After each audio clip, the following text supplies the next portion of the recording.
जब ये नौकरी में थे तब भी इनका फोकस यूट्यूब पर था। हाँ, हाँ, ये ठीक है। यूट्यूब पर ध्यान दे रहे थे ज़्यादा, नौकरी हाँ। में मन नहीं लग रहा था। शादी हुई, लेकिन पुरानी प्रेमिका आपको फिर से याद कर रही है और आपको मन कर रहा है कि यार मैं कहीं गलत डिसीजन तो नहीं ले लिया हूँ। जूते भी वैसे ही पहन रखे इन्होंने सर। अरे यार नहीं, मुझे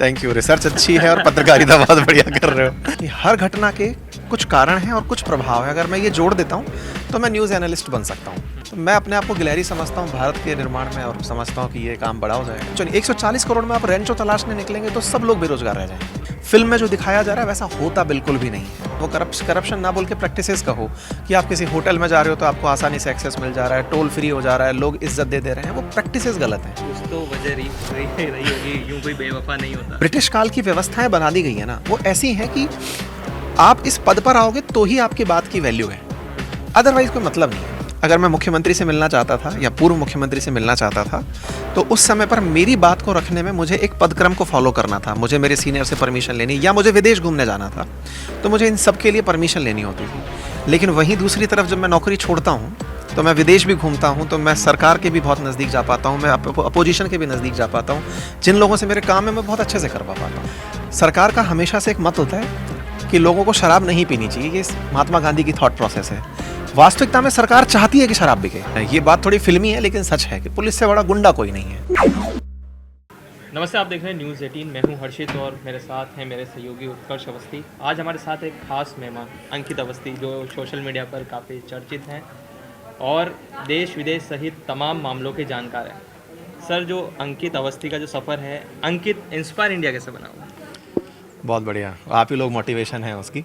उसकी मोटिवेशन ये है कि यार ना, जब भी हम कोई मेन स्ट्रीम मीडिया को देख रहे होते थे तो मन में एक फीलिंग रहती थी कि आप लोग न्यूज़ बहुत अच्छे से बताते हो क्योंकि आप ही लोग हैं सोर्स न्यूज़ के।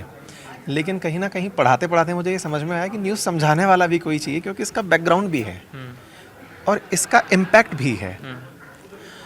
इसका बैकग्राउंड भी है और इसका इम्पैक्ट भी है। तो इम्पैक्ट असेसमेंट हम जब सिविल सर्विसेज की प्रिपरेशन करते थे तब हमें बताया जाता था कि इस घटना के कारण क्या हैं और इसके प्रभाव क्या हैं। तो कारण और प्रभाव ने मुझे एक नया स्कोप दे दिया कि हर घटना के कुछ कारण हैं और कुछ प्रभाव हैं। अगर मैं ये जोड़ देता हूँ तो मैं न्यूज़ एनालिस्ट बन सकता हूँ। और मैंने वहीं से अपना फोर्टे बनाया और आज इंडिया में मोस्ट व्यूड हम लोग हैं, जिन्हें देखते हैं लोग की खबर घट गई तो बताओ फिर हुआ क्यों। तो सर, अब एक्सपर्ट बन चुके हैं आप? एक्सपर्ट कहना गलत होगा, मैं अभी भी स्टूडेंट हूँ और अपने आप को वैसे ही देखता हूँ। सर, आप सरकारी अधिकारी थे, उसके बाद एकदम यूट्यूब की दुनिया में कैसा कदम रखा आपने? यार, सरकारी अधिकारी से पहले भी मैं एक एडुकेटर था। बीच में सरकारी अधिकारी बना 2.5-3 साल के लिए, फिर वो छोड़ करके पुराना काम मुझे ज़्यादा पसंद आया, मैं वापस बैक टू पवेलियन आ गया। आज मैं खबरें पढ़ाता हूँ और खबरें पढ़ाना मेरा एक इंटरेस्ट का फील्ड बन चुका है और मुझे ऐसा लगता है कि मेरी ज़रूरत है। तो अंकित इंस्पायर इंडिया में मुझे ऐसा लगता है बहुत बार कि वर्ल्ड वाइड जब हम देखते हैं ना लोगों को, तो इंडिया को देखने का एक रवैया होता था लोगों का कि यार इंडिया तो स्नेक चार्मर्स की जगह है, लोग इसको अपने तरीके से देखते थे। मेरा ये मानना था कि इस देश में हर समय कुछ अच्छा भी हो रहा है और इस देश में इतना कुछ अच्छा है जिसको वर्ल्ड को दिखाया जा सकता है। यहीं से अंकित इंस्पायर्स इंडिया नाम बना। हालांकि ये बहुत बड़ा नाम ले लिया मैंने कि मैं इंडिया को इंस्पायर कर रहा हूँ, पर मैं ये मानता हूँ कि यार मेरा काम, मुझे ऐसा लगता है कि जब राम जी भगवान पुल बना रहे थे, राम सेतु का निर्माण था, तो वो गिलहरी थी जिसने कहा था कि मैं क्या योगदान दे सकती हूँ। तो मैं अपने आप को गिलहरी समझता हूँ भारत के निर्माण में और समझता हूँ कि ये काम बड़ा हो जाएगा। सर, जो आपको पसंद आया वो काम आपने वापस हाँ, स्टार्ट बिल्कुल किया? बिल्कुल थ्री इडियट्स आपने 4-5 बार देख ली थी क्या? नहीं, मैं 3 इडियट्स में भी एक चीज़ का बहुत पक्षधर रहा हूँ। जब 3 इडियट आई थी उस समय मैं कोटा में बच्चों को आईआईटी की तैयारी कराता था। खुद आईआईटी से पढ़ने का मौका मिला है मुझे, तो मुझे लगता था कि मुझे कुछ एक्सपीरियंस शेयर करके बच्चों को पढ़ाना अच्छा लगेगा और मैंने पढ़ाया। उस दौर में ही 3 इडियट आ चुकी थी और 3 इडियट से लोगों के मन में एक संदेश गया था, वो ये था, रेंचो अच्छा होता है जो कुछ भी करता है। मैं लेकिन आज भी बोलता हूँ कि नहीं, रेंचो अच्छा नहीं होता है। अच्छा नहीं होता? नहीं, रेंचो ने यार, हर आदमी रेंचो नहीं। 140 करोड़ में आप रेंचो तलाशने निकलेंगे तो सब लोग बेरोजगार रह जाएंगे, या फिर सब इस तरह से करने लगे कि मेरे ये किया वो किया। नहीं यार, इंटरेस्ट फॉलो करो। हमारे देश की जो बेसिक नीड है ना, पहले वो मैस्लो के बहुत नीचे चल रही है। अभी रोटी कपड़ा मकान हमारी बेसिक नीड तक पहुंचने में देश की बहुत सी आबादी संघर्ष कर रही है। जी।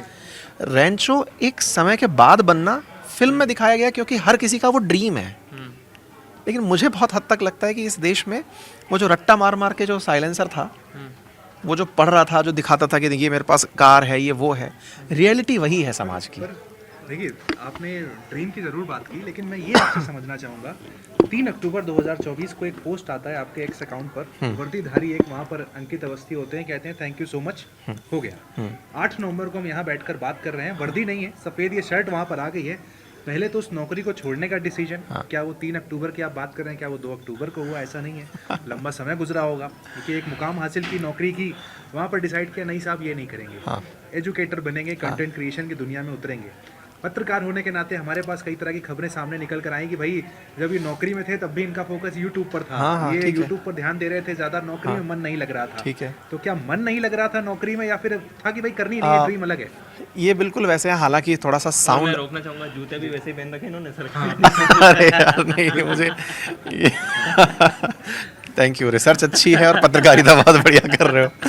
ठीक है, तो इसमें मैं थोड़ा सा लंबा लेके आंसर करूंगा कि एक तो मुझे अच्छा ये लगा, मैं भूल चुका था कि आपने अक्टूबर नवंबर का ये जो कॉम्बिनेशन निकाला, अच्छी रिसर्च है, इसके लिए बहुत धन्यवाद।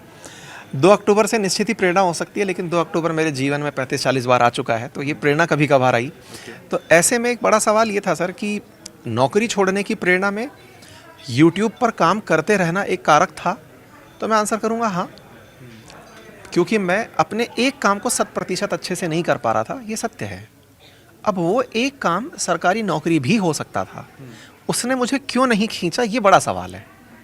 मैं तो गया था कि बिल्कुल वैसे ही है कि आप एक रिलेशनशिप में थे, शादी हुई, लेकिन पुरानी प्रेमिका आपको फिर से याद कर रही है और आपको मन कर रहा है कि यार मैं कहीं गलत डिसीजन तो नहीं ले लिया तो हूँ। जिस दिन आपने नौकरी ज्वाइन की जी। और जिस दिन छोड़ी, दोनों थॉट प्रोसेस मुझे समझा सकते हैं आप? बिल्कुल समझा सकता हूँ। आप यकीन माने तो जब मैंने नौकरी ज्वाइन की थी, उस समय मैं देश की एक बहुत अच्छी एडटेक कंपनी थी, उसके अंदर टॉप पेड लोगों में था, मतलब हाईएस्ट पेड लोगों में से एक था। 5 करोड़ आसपास। अब ठीक है, मतलब ये एक नंबर ऐसा होता है कि हाँ हाँ सच बता दीजिए कितने थे? हाँ, ये मतलब नंबर अच्छा था ये, ठीक है। तो अब जब आप इतने पैकेज पे हो तो आप 27-28 हज़ार रुपये महीने की सैलरी पे जाने के लिए तो बहुत तगड़ा जिगरा चाहिएगा ना। मुझे ट्रेनिंग पीरियड में जो तनख्वाह मिलती है एक आरएस अधिकारी को, वो 27,000 से लेकर 35,000 के बीच में होती है। आपको 2 साल तक उस फिक्स पे चलना होता है। ये सरकार से गुजारिश भी रहेगी मेरी, अगर कहीं तक आवाज़ पहुँचे तो यार कम से कम इतना मत करो किसी के साथ। आप इतने खर्चे कर रहे हो सब तरह के, कम से कम वो बच्चा जो इतनी मेहनत करके इतनी साल की तपस्या के बाद पहुँचा है, उसे सैलरी तो पूरी दे दो यार। आप सोचो कि जब आपने कॉम्प्रोमाइज़ किया वहाँ पर पैसे को लेकर, आप सोचो ना कितना मोटिवेशन चाहिए होगा कि आप अपना पूरा पैसा साइड में रख करके, कुछ लोगों का मानना होता है कि आप नौकरी में जाते हो करप्शन के लिए, क्योंकि उसके साथ में आपको पैसे के साथ साथ जो एमिनिटीज़ मिलती है ना, करप्ट प्रैक्टिसेस हैं असल में। वो करप्शन ना बोल के प्रैक्टिसेस कहो कि आप किसी होटल में जा रहे हो तो आपको आसानी से एक्सेस मिल जा रहा है, टोल फ्री हो जा रहा है, लोग इज्जत दे रहे हैं, वो प्रैक्टिसेस गलत हैं। बहुत सारे ऐसे आईएएस ऑफिसर्स हैं जो कहीं ये बताना प्रेफर नहीं करते कि वो ऑफिसर हैं, पत्ती लगा के चलना पसंद नहीं करते। हालांकि मोदी जी को भी क्रेडिट जाता है, लेकिन फिर भी वो रौला नहीं काटेंगे, वो चुपचाप जाएंगे कि मैं एक सर्वेंट हूँ, मैं काम कर रहा हूँ। लेकिन बहुत सारे ऐसे लोग हैं कि साहब पूरा माहौल चाहिए मुझे, लाइन में लग जाओ। तमाम प्रेरणाओं को बीच में रखते हुए अगर आप नौकरी ज्वाइन करने जा रहे हो तो कहीं ना कहीं मेरे अंदर एक मोटिवेशन ये तो रहा होगा कि मैं कुछ तो कंक्रीट ऐड करूँगा इसमें। और खुद जैसे मैंने अभी उदाहरण में दिया कि भारत निर्माण में अगर मैं गिलहरी हूँ तो सरकारी नौकरी में माना मैं चीफ सेक्रेटरी नहीं हूँ, लेकिन कुछ तो हूँ। मैं तो मान रहा हूँ कि क्लर्क का भी काम है भाई, और हर काम अगर व्यक्ति ईमानदारी से कर रहा है तभी सभी विभाग अच्छे से चल रहे हैं। मैं जिस भी पद पर गया अपेक्षाएं मुझसे बहुत थी और मुझे लगा था कि ये वर्थ इट होगा ये छोड़ करके ये काम करना। वर्दीनेस जब तलाशने में गया तो मैं खुद अपने आप को एक खांचे में पाया।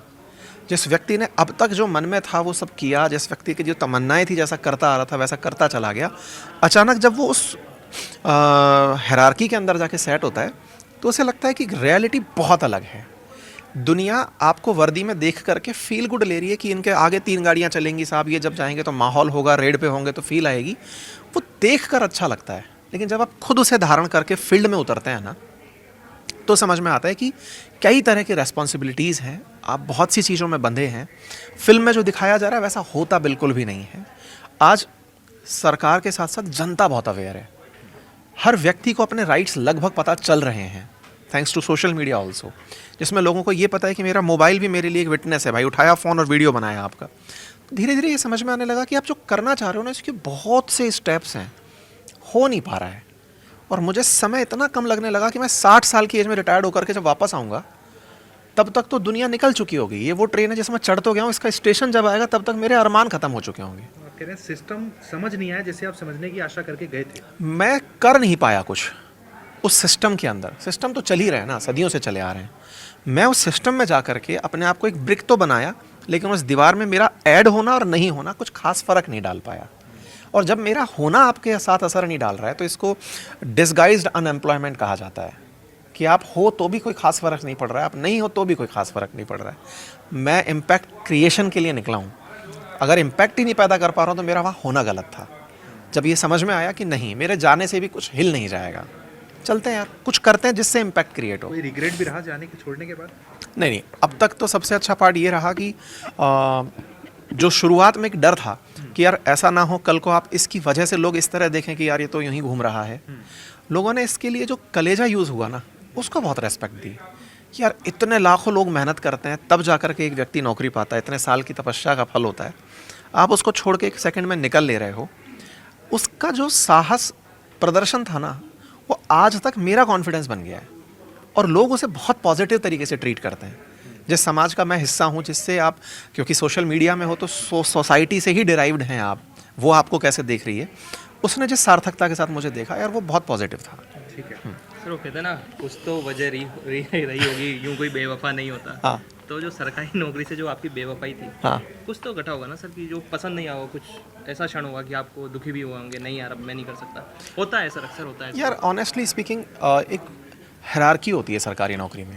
हायरार्की को आप ऐसे समझिए, अगर आप एक पदक्रम के अनुसार है ना, तो आपको अपने सीनियर और उसके जिनको वो रिपोर्ट कर रहे हैं उनसे मिलने का एक संघर्ष देखना होता है।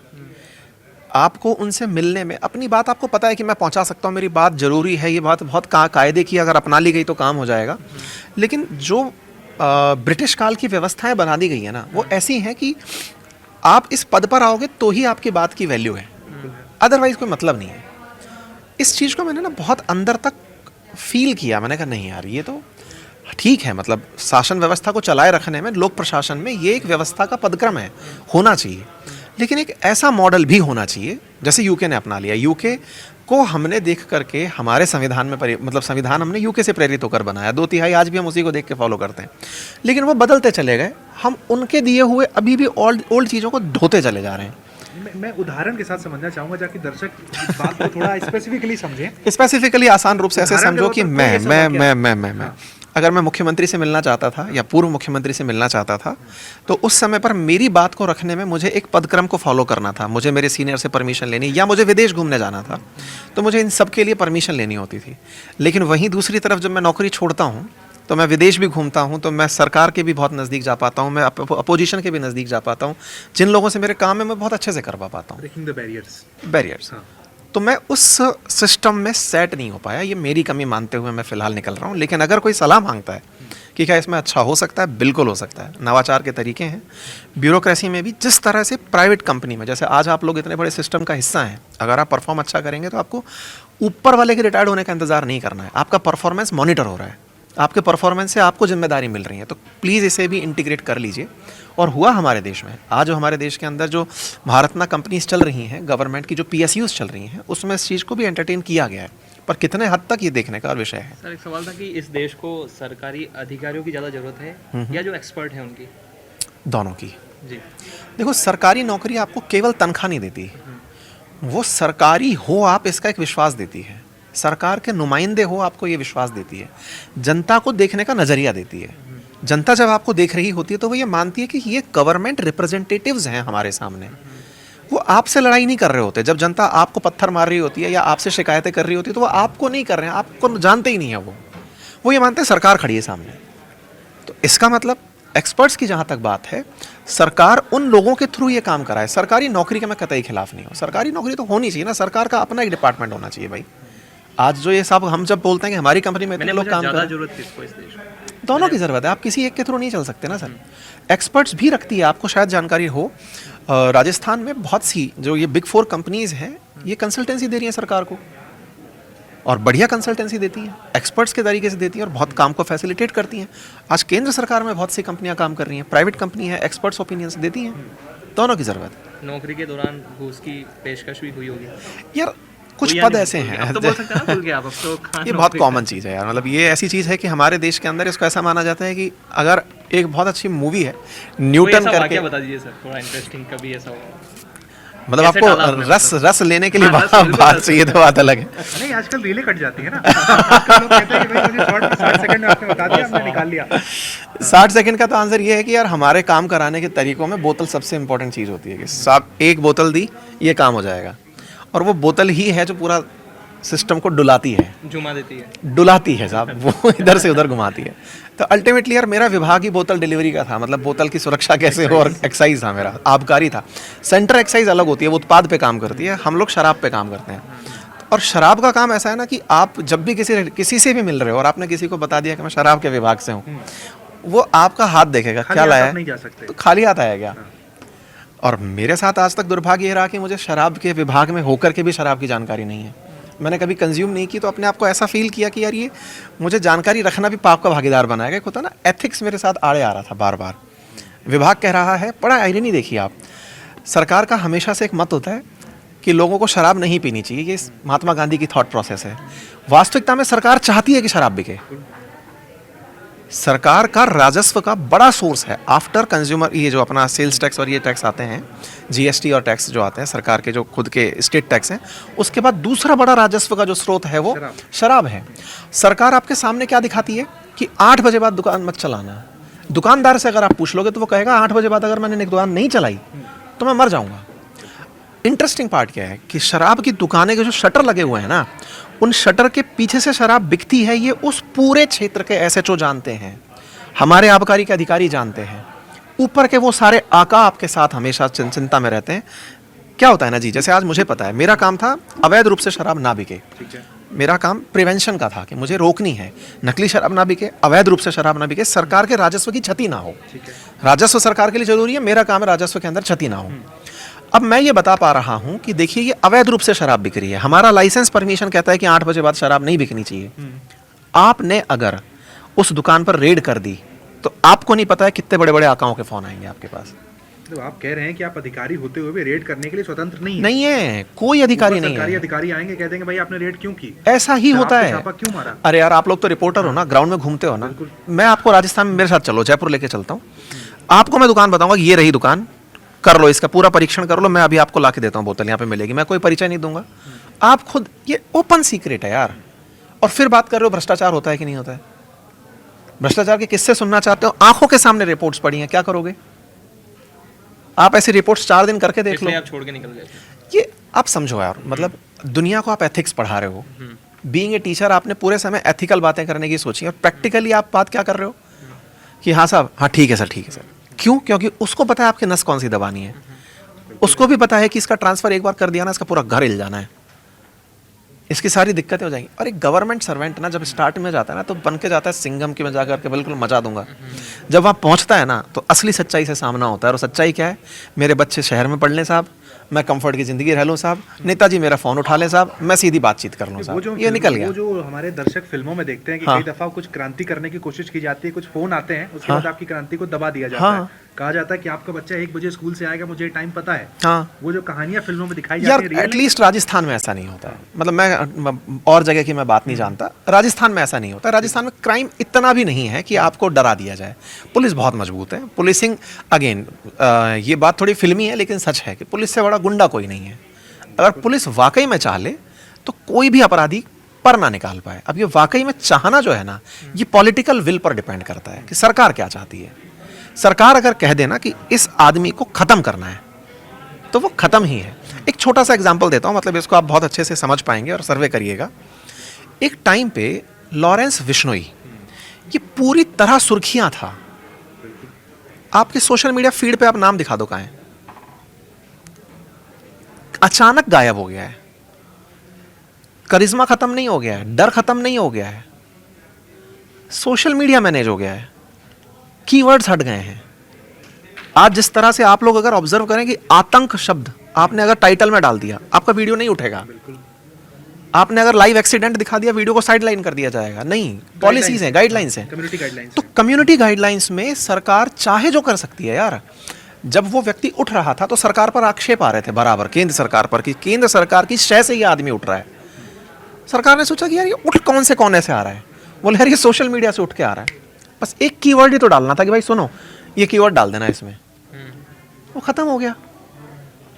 तो यार सरकार चाहे जो कर सकती है। मेरा मानना यह है कि लोकतंत्र में सरकार के पास जो पावर है नेक्स्ट लेवल है, और सरकार में पुलिस जो है ना वो उसके शासन का तरीका है, और पुलिसिंग अगर सही से हो जाए। तो आपने लॉरेंस का जिक्र कर ही दिया, तो लॉरेंस के बारे में एक बहुत बड़ा तबका है जो उसे हीरो भी मानता है। कहा जाता है कि लॉरेंस बिश्नोई हीरो हैं, हमारे रिपोर्टर हैं आनंद तिवारी, उनसे जब भी चर्चा होती है तो अक्सर बताते हैं, कहते हैं कि जेल में मैं उनसे मिला भी हूँ, तरह की बातें बताते हैं कि लंगोटधारी हैं, हनुमान जी के बहुत बड़े भक्त हैं। तो हिंदुस्तान में एक अगर हम कहें कि किसी क्रिमिनल को देवता मानना, भगवान मानना, सही दिशा में जा रहे हैं हम? यार एक चीज मैं आपको दूसरे एंगल पे लेके चलता हूँ। आपने क्वेश्चन अच्छा पूछा, लेकिन जवाब मैं एक और क्वेश्चन से दूंगा। मुझे एक सिंपल सा क्वेश्चन का आंसर दो। जनता को लॉरेंस की जरूरत क्यों पड़ी? उसमें हीरो ढूंढने की जरूरत क्यों पड़ी? क्या शहर का एसपी नपुंसक हो गया? क्या राज्य सरकारों ने चूड़ियां पहन ली? जिनसे अपेक्षा थी कि ये काम करेंगे वो क्यों नहीं कर पाए? उसने क्या किया? उसको लग रहा है कि ये न्याय है, न्याय ऑन द स्पॉट। न्याय क्या है? इसकी बहन के साथ गलत हुआ या इसके भाई के साथ गलत हुआ, अपराध इसने किया है, मैं न्याय दे रहा हूं। फिल्में भरी पड़ी हैं, पूरा बॉलीवुड इस पर टिका हुआ है। जो अभिनेता है वो न्याय दे रहा है। अभिनेता के पास और कुछ ताकत नहीं है। वो एक बात बताइए ना, इतना कानून अपन बतियाते हैं, कौन सी फिल्म के अंदर अभिनेता द्वारा जो उसको मारा जाता है विलन को, कौन सा कानून की धारा के तहत मार पाओगे आप? आप मेरे हाथ से जबरदस्ती ये नहीं छीन सकते जनाब, आप मेरे टच नहीं कर सकते। लेकिन फिल्म के अंदर जब वो डिशुम कर रहा होता है ना, तो आपको फील आ रही है। तो कानून तो खुलेआम टूटता देख रहे हो जनाब आप, और उस पर तालियां बजा रहे हो, कह रहे हो सेंसर बोर्ड। काहे का सेंसर है ये? अगर वाकई में आपको सेंसर करना है ना, तो जनाब ये तो मार धाड़ भी गलत है। आप जो कह रहे हो कि प्रेमिका को भगा के ले गया, ये कर दिया, मार दिया, पीट दिया, अरे कुछ नहीं कर सकते आप। किसी की प्रॉपर्टी में अवैध रूप से घुस नहीं सकते। हीरो तो जाता है साड़ से गेट तोड़ता है सीधा। वो कौन सी मूवी है जिसके अंदर अक्षय कुमार आता है, गाड़ी उल्टी ले जा करके खिलाड़ी बन करके घुसता है वो? नहीं 786 थोड़ी है यार, वो कुछ और है। जिसमें फिल्म मतलब नकली वो पुलिस का रोल भी करता है, वो उल्टी गाड़ी घुसा देता है, जिसमें सोनाक्षी सिन्हा है साथ में, पता नहीं कौन सी है। हाँ, राउडी राठौड़। आप मुझे बताइए कौन सा कानून कहता है सब कि आप किसी के घर, अगेन गलत गलत गलत गलत गलत पिक्चर में आपने हीरो बनाया है। लेकिन सर अपराधियों को ग्लोरीफाई किया जा रहा है ना, गलत गलत गलत गलत। अरे नहीं यार, देश में एक तबका ये मानता है कि जब फिल्में दिखाती हैं वो समाज है। आप अपेक्षाएं क्या सेट कर दे रहे हो? जो मेरे साथ हुआ, सरकारी नौकरी क्यों भेज रहे हो आप मुझे? क्या दिखा के भेज रहे हो? सरकार में तो बहुत अच्छा है, रुतबा है, पावर है, और क्या मिल रहा है वहां पे? एग्जैक्टली है। फिल्म में आप क्या हीरो को स्टैंडर्डाइज कर रहे हो? फिल्म में हीरो ये होता है। हीरो के रूप में कौन हीरो दिख रहा है आपको, मुझे बताइए ना। जब हीरो दिख नहीं रहा है तो अपराधियों को तो वो दिख गया ना, फील्ड है भाई, ये स्कोप है कि ये कोई नहीं कर रहा है तो ये करो। तो बात लॉरेंस की नहीं है सर, बात अपेक्षा वर्सेस रियलिटी की है। उसको वो तरीका शॉर्टकट लगा, एग्जीक्यूट हो गया। आज न्यायपालिका में इतने केस लंबित हैं, न्याय में देरी अन्याय से कम नहीं है, पढ़ते आए हैं। कितने केसों को न्याय मिल गया सर? हम अपनी आंखों के सामने अन्याय होते देख रहे हैं। वहीं एक आदमी उठता है, वो तुरंत न्याय दे देता है, हीरो बनेगा ना यार। फिर उसके बाद अपराध की राह पे चला भी जाता है वो। अपराध आपकी श्रेणी में अगेन अगेन अगेन फिर से समझिए क्यों ग्लोरीफाई हो रहा है? क्योंकि किसी के लिए उसने न्याय कर दिया है। सरकार हमसे क्या कहती है? कानून अपने हाथ में मत लो। उसने ले लिया क्योंकि तुम लेट कर रहे हो। कानून तो तुमने भी अपने हाथ में ले रखा है, लेट करके अन्याय की धारा में तुम भी आते हो, पर तुम्हारे ऊपर कोई भी लिटिगेशन नहीं चलाएगा। कितने जजों के ऊपर या कितने हमारे प्रशासन के ऊपर केस चल गए इस बात के लिए कि फाइल लेट हो गई। तो जनता ने न्याय होता देख लिया अपराध में। अपराध इसी का ही संरक्षण पाता है, और फिर वो करता है कि देखो बेटा कुछ का तो मैं हीरो बन गया।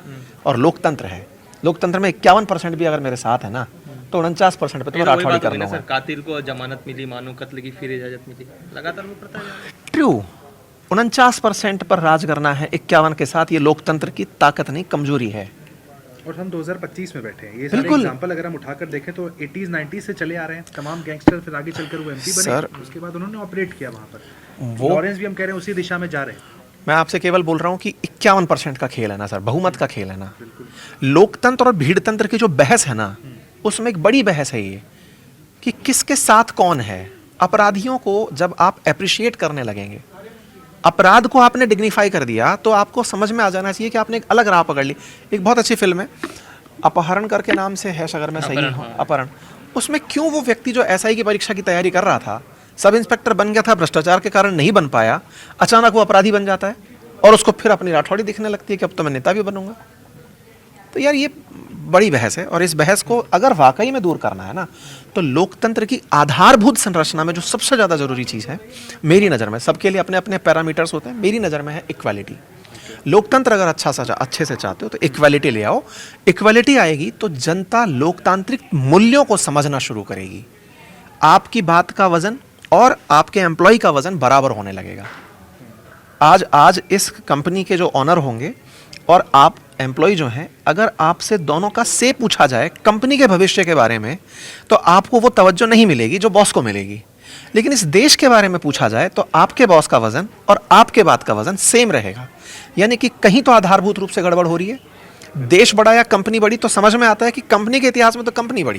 किस दिशा में देश जा रहा है फिर, अगर हम ये देखें देश की जनता की बात करें, किस दिशा सर में शिक्षा बढ़ रहा है? इसीलिए अपनाई गई। शिक्षा का करेक्टर डाला ही क्यों गया? ताकि शिक्षित युवा समानता की बात को समझेगा। और आज आप देखिए जेनजीज जिनको वर्ड हम यूज कर रहे हैं, वो है क्या व्यक्ति? वो बोल पा रहा है, उसको रिएक्ट करना आ चुका है, वो अपडेट हो चुका है, वो बोल चुका है भाई साहब ये गलत हो रहा है। उसे पता है कि इसके रिपरकशंस होंगे, उसे ये भी पता है कि कल को मेरी नौकरी चली जाएगी। लेकिन आज आप भी अगर ऑफिस कल्चर को उठाकर देखेंगे तो जब एकदम यूथ आपके यहाँ पर आता है ना, बॉस का एटीट्यूड उसके लिए बदल चुका है।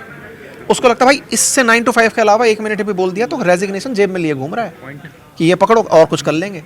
उसकी जो एस्पिरेशंस है ना, बस यही सरकारी प्रयास था।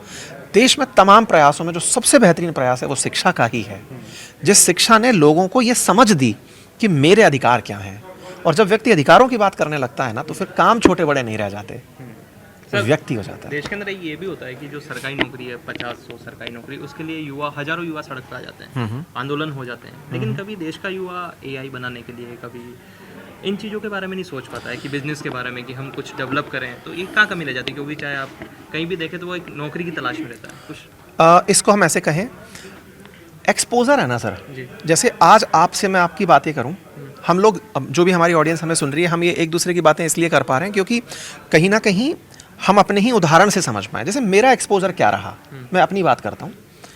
मेरे दादा टीचर, मेरे पापा टीचर, मेरे ताऊजी टीचर, सबके अपने अपने स्तर थे। कोई डीन लेवल तक चला गया, कोई प्रोफेसर चला गया, कोई प्रिंसिपल चला गया, सब अपने अपने थे तो टीचर ना मूल रूप से।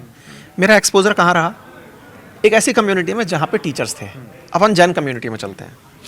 जैन कम्युनिटी में एक्सपोजर किस बात का है? बिजनेस का। पूरी तरह से वो बिजनेस कम्युनिटी बन चुकी है। उनको पता है कि बच्चे को यही कराना है, नौकरी की तरफ नहीं लेके जाना। Generational wealth. हाँ, मतलब सब ने अपनी अपनी वैल्यूज़ बना ली। अब इसी बात को अगर आप समझते हैं, हम नेपोटिज्म की तरफ ले जाते हैं। लेकिन अगर समाज का एक वर्ग ऐसा बन जाए, गुजरात का उदाहरण लेते हैं। गुजरात में अगर आप ऑब्जर्व करेंगे तो वहाँ पर नौकरी का क्रेज ही नहीं है। क्यों नहीं है भाई? वहाँ पे युवा नहीं रहता क्या? रहता है। दिक्कत क्या आ रही है कि एक्सपोजर कैसा है? एक्सपोजर कहाँ से आता है? सोशल वैल्यूज़ से आता है। सोशल वैल्यूज़ किसकी हों? मैंने जब मेरा सिलेक्शन हुआ तो मेरे गांव में बुलाकर मुझे साफा पहनाया गया और सब पूरी 1500 की भीड़ थी, समाज के लोग थे, गणमान्य लोग थे कि बेटा वाह। मैंने उन सबसे हाथ जोड़ के कहा, मौज कर दी। मैं हाथ जोड़ के कहा, मैंने कहा साहब आप जिसके लिए मुझे ये पहना रहे हो ना, इसमें मेरा बहुत नुकसान हो गया। बोले कैसे नुकसान हो गया? मैंने कहा मैं इतने पैसे कमाता था और आज मैं इतने से पैसे पे आ गया कि मैं जितना जेब में रख के भूल जाता था। अरे बोले बेटा नहीं, तुम समाज में अब गणमान्य व्यक्तियों में शामिल हो जाओगे, लोग तुम्हें इज्जत देंगे। मैंने कहा लोग आप ही हैं। जिस दिन ये बात समझेंगे आप कि समाज में वैल्यू किसे देनी है, बच्चों का मोटिवेशन बदल जाएगा। हमने फिर ये तय किया। किस हद तक आप समझा पाए? मैं ये समझना चाहता हूं। बहुत जो सही, आप लोगों बहुत की सही, बात बहुत कर सही, रहे हैं। बहुत सही, बहुत सही। नौकरी आपने ज्वाइन की, वो साफा पहनाया, जब नौकरी छोड़ी तो उसके बाद भी रिएक्शंस आए होंगे। बिल्कुल ना, आए। क्या कर रहे हो? अब मेरा वो समाज ये समझ चुका है। मिला अभी मेरा पिछले महीने मेरे घर में एक फंक्शन कंप्लीट हुआ है, खूब सारे साफे आए। मैं ये समझाने में कामयाब हो पाया। मैंने कहा कि आप जिस पद को सम्मान दे रहे हो दो इसको, इसके मना नहीं है, वो भी काबिल व्यक्ति है। लेकिन इस कार्यक्रम के आयोजन में जिस टेंट वाले ने अपने 10 आदमी लगा रखे हैं, जिस टेंट वाले ने पूरी महफिल बना रखी है ना, आप उसको भी वैल्यू दे दो यार। उसने भी तो काम किया है 10 आदमियों को रोजगार देने का। क्या वो समाज का अंग नहीं है? यहां पर जब हम लोग बैठे हैं आज इस समय भी 10 लोग तो कम से कम एंगेज होंगे ना इस पूरे प्रोसेस में। इन 10 लोगों की टीम चलने वाले का सम्मान कौन करेगा? वर्क का सम्मान जब होने लगेगा, सामाजिक मूल्य है ये। जब काम की इज्जत होने लगती है तो व्यक्ति की इज्जत होने लगती है। ठीक है, मैं आपकी बात समझ गया। लेकिन अब चलिए हम एक आरएस अंकित अवस्थी से अब सर अंकित पर आते हैं। हाँ, उन पे चर्चा करते हैं। पहले तो बताएं क्या रूटीन रहता है आज की तारीख में? अगर हम देखें वो एक हेक्टिक रूटीन से आप निकल कर आए। हाँ। ज़्यादा फ्री महसूस करते हैं? क्या रहता है सुबह से शाम तक अगर डिस्कशन करें तो? यार मैं एक बहुत अच्छी पंच लाइन है जो यूज़ करता हूँ खुद के लिए। आपने हेक्टिक वर्ड यूज़ किया, इसको हिंदी में कहते हैं व्यस्तताओं में लोग शामिल करते हैं हेक्टिक को, और मैं कहता हूँ कि व्यस्त इस जीवन में कोई नहीं है। व्यस्त की जगह वो अस्त व्यस्त है। अब इसका क्या सेंस है, थोड़ा सा इस पर चर्चा कर लेते हैं।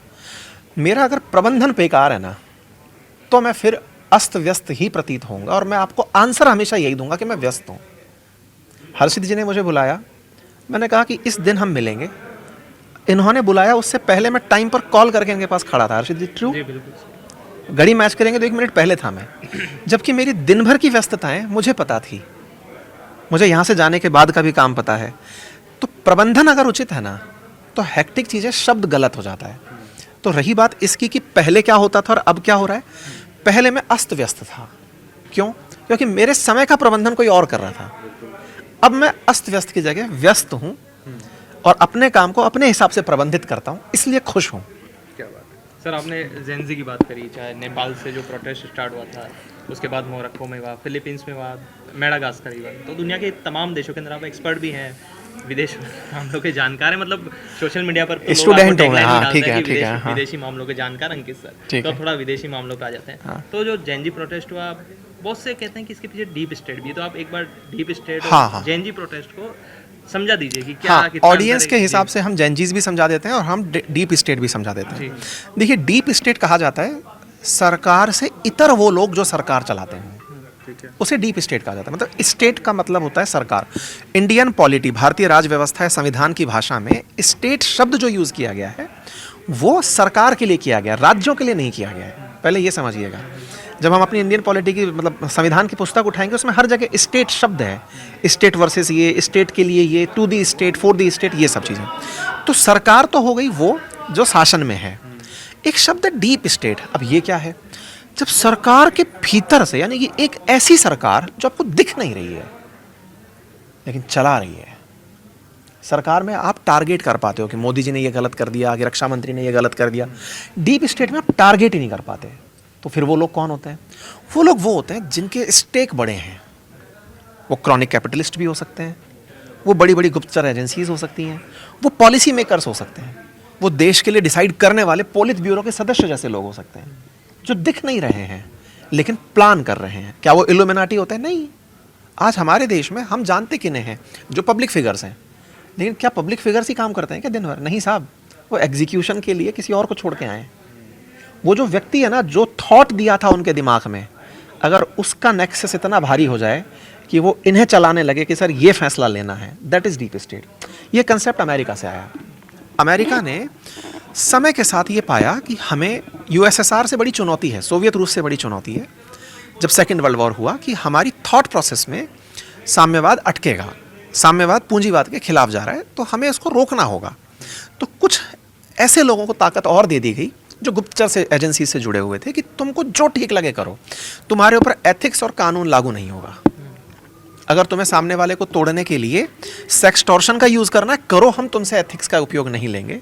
तुम्हें सामने वाले को तोड़ने के लिए मारना है, पीटना है, गोली मार देनी है, दूसरे देश का प्रधानमंत्री मार देना है, या फिर बीटेड हमारे देश का जो भावा थे, मतलब हमारे देश के जो परमाणु वैज्ञानिक थे, उनको भी मार देना है, मार दो यार। देश चलाना है, तुम्हारी थॉट चलानी है, तुम्हारे ऊपर नियम, तुम नियम से परे हो। इस तरह से डीप स्टेट की संकल्पना रखी गई। क्या वो सक्सेसफुल है? आंसर है हाँ। आज अमेरिका अपनी बात किसी भी तरीके से मना ही लेता है। चाहे आप शेख हसीना की बात कर रहे हो, चाहे पाकिस्तान की बात कर रहे हो, वो बात मना ले जाता है, सरकारें पलट देता है साहब। डीप स्टेट में सब तरीके शामिल हैं, व्यवसायी भी शामिल होते हैं, सरकार के तरीके हैं वो कि इन व्यवसायी के माध्यम से इतना पैसा वहाँ पहुँचाना है, तरीके हैं, वो सारा काम हुआ सरकार वाला। तो पहला तो पार्ट हुआ डीप स्टेट होता है क्या? आंसर है बिल्कुल होता है। ये काम, इसके चेहरे क्या हैं, ये किसके थ्रू आता है? ये आ सकता है राजनेता के रूप में, यह आ सकता है लीडर्स के रूप में, यह आ सकता है व्यवसायी के रूप में, यह आ सकता है बड़े अधिकारियों के रूप में। हम भारत पर ना चल के विदेशों से अगर निकालें, तो जब बाइडेन थे उस समय डोनाल्ड लू वो राजनेता थे जो कि लोगों को ब्रेन वॉश करने आते थे कि बाइडेन साहब का ये सलाम है, मतलब आपको संदेश है, ये मानना होगा। लेकिन जब बात पैसे की आती थी तो सोरोस आता था, क्योंकि डेमोक्रेटिक पार्टी का जो फंडर है टेक्निकली, जो इस तरह के काम कराने के लिए बना है, वो सोरोस है कि चलो भाई इस बात को पहुंचाना है, पैसा वहाँ से आ रहा है, बात यहाँ से आ रही है, ये करना है, एग्जीक्यूट हो गया। आज हम बैठ करके थोड़ी देर पहले बात भी कर रहे थे, एक छोटे से काम को करने में भी लाखों करोड़ों रुपए खर्च होते हैं। कहते हैं ना कि हमारा एडवर्टाइजर बंद हो जाए तो धंधा कैसे चले यार। एग्जैक्टली ऐसे ही सोचो कि एक पॉलिटिकल आंदोलन होना है। आप समझिए, मुझे 1 लाख लोगों को एक जगह इकट्ठा करना है, क्या वो एक आह्वान पर इकट्ठे हो जाएंगे? आंसर है नहीं साहब। मुझे उनको प्रॉपर एक फॉलोअप देना होगा, मुझे उनको रास्ते बताने होंगे, जगह बतानी होगी, उन्हें ये देना होगा कि तुम्हारा पूरा दिन खपेगा तो मैं कम से कम खाना तो खिलाऊंगा। लाख लोगों के 2 टाइम का खाना खिलाना भी सर 500 रुपये पर हेड के हिसाब से अगर निकालते हो तो नंबर ऊपर जाता है। 500 लाख, इतना पैसा आएगा कहाँ से? राष्ट्र को अगर आपातकाल आ रखा हो, दिक्कतें आ रखी हो कि अंग्रेज भगाने, तो चलो सोनो मोटो आह्वान आ गया, लेकिन आपको एक आंदोलन पैदा करना है, बिना पैसे के नहीं होता सर। आपको पैसा चाहिए, चाहे कारण सही हो। पैसा आपको लोग मिलके दे सकते हैं। जैसे बहुत सी राजनीतिक पार्टियों ने नवाचार किया कि ठीक है हम जनता के चंदे से आगे चलेंगे, लेकिन चंदा आया क्यों? पैसे के बिना आंदोलन नहीं हो रहा है। लेकिन जनता की अपेक्षा क्या है? पैसे अगर तुम मांग लिए तो तुम बेकार आदमी हो। अमेरिका में ये खुला है। अमेरिकी राष्ट्रपति बोलता है कि भाई तेल कंपनियों ने $1 बिलियन दिए, एलन मस्क ने हमें 800 मिलियन डॉलर दिए, खुला है। अब चूंकि उन्होंने दिए थे तो भारत से कहेंगे कि रूस से तेल ना खरीदे, क्योंकि पैसा हमें तेल कंपनियों ने दिया है, तुम हमसे खरीदो। ट्रम्प बोल रहे हैं कि देखो कामयाब हो गया हूं, मैं रूस से तेल खरीदना कम कर दिया है, अब हमारी तेल कंपनियां माल बेचेंगी। ओपन है, वहाँ हिपोक्रेसी नहीं है। बट मैं थोड़ा सा इसको पीछे भी लेके जाऊंगा। हिंदुस्तान की हम बात कर लेंगे, हमने जरूर अलग अलग कंट्रीज का जिक्र कर लिया। डीप स्टेट की आप बात कर रहे हैं, एक चर्चा ये भी चली कि भाई जेनजीज अब जो है सरकार बदलने का काम करेंगे। हमने कई कंट्रीज के उदाहरण देख लिए। हिंदुस्तान की जब वहां पर बात आई कि भाई जेनजीज का सबसे बड़ा नंबर, तो हमारे प्रधानमंत्री बार बार कहते हैं कि हिंदुस्तान का युवा बहुत ज्यादा पॉपुलेशन में है, तो क्या इंडिया भी उसी तरफ बढ़? ये सवाल आया। मैंने आपको थोड़ी देर पहले ही एक और क्वेश्चन के आंसर में एक लाइन बोली थी कि जैन जी क्या है। मैंने आपसे बोला था जिसको पता चल गया कि मेरे राइट क्या है, ठीक है, वो जो रिएक्टिव है, वो जो जानता है कि मेरा राइट ये है तो मुझे इस पर रिएक्शन देना है, वो जैन जी है। ठीक है। आसान भाषा में ये समझ लो, बाकी उम्र के हिसाब से बांट रखा है कि इस समय से इस समय के बीच में पैदा हुआ हो। हम ये मानते हैं कि जब हम भी छोटे थे तो हमें हर समय ये लगता था मैं ये भी कर सकता हूँ, मैं ये भी कर सकता हूँ, मैं ये भी कर सकता हूँ।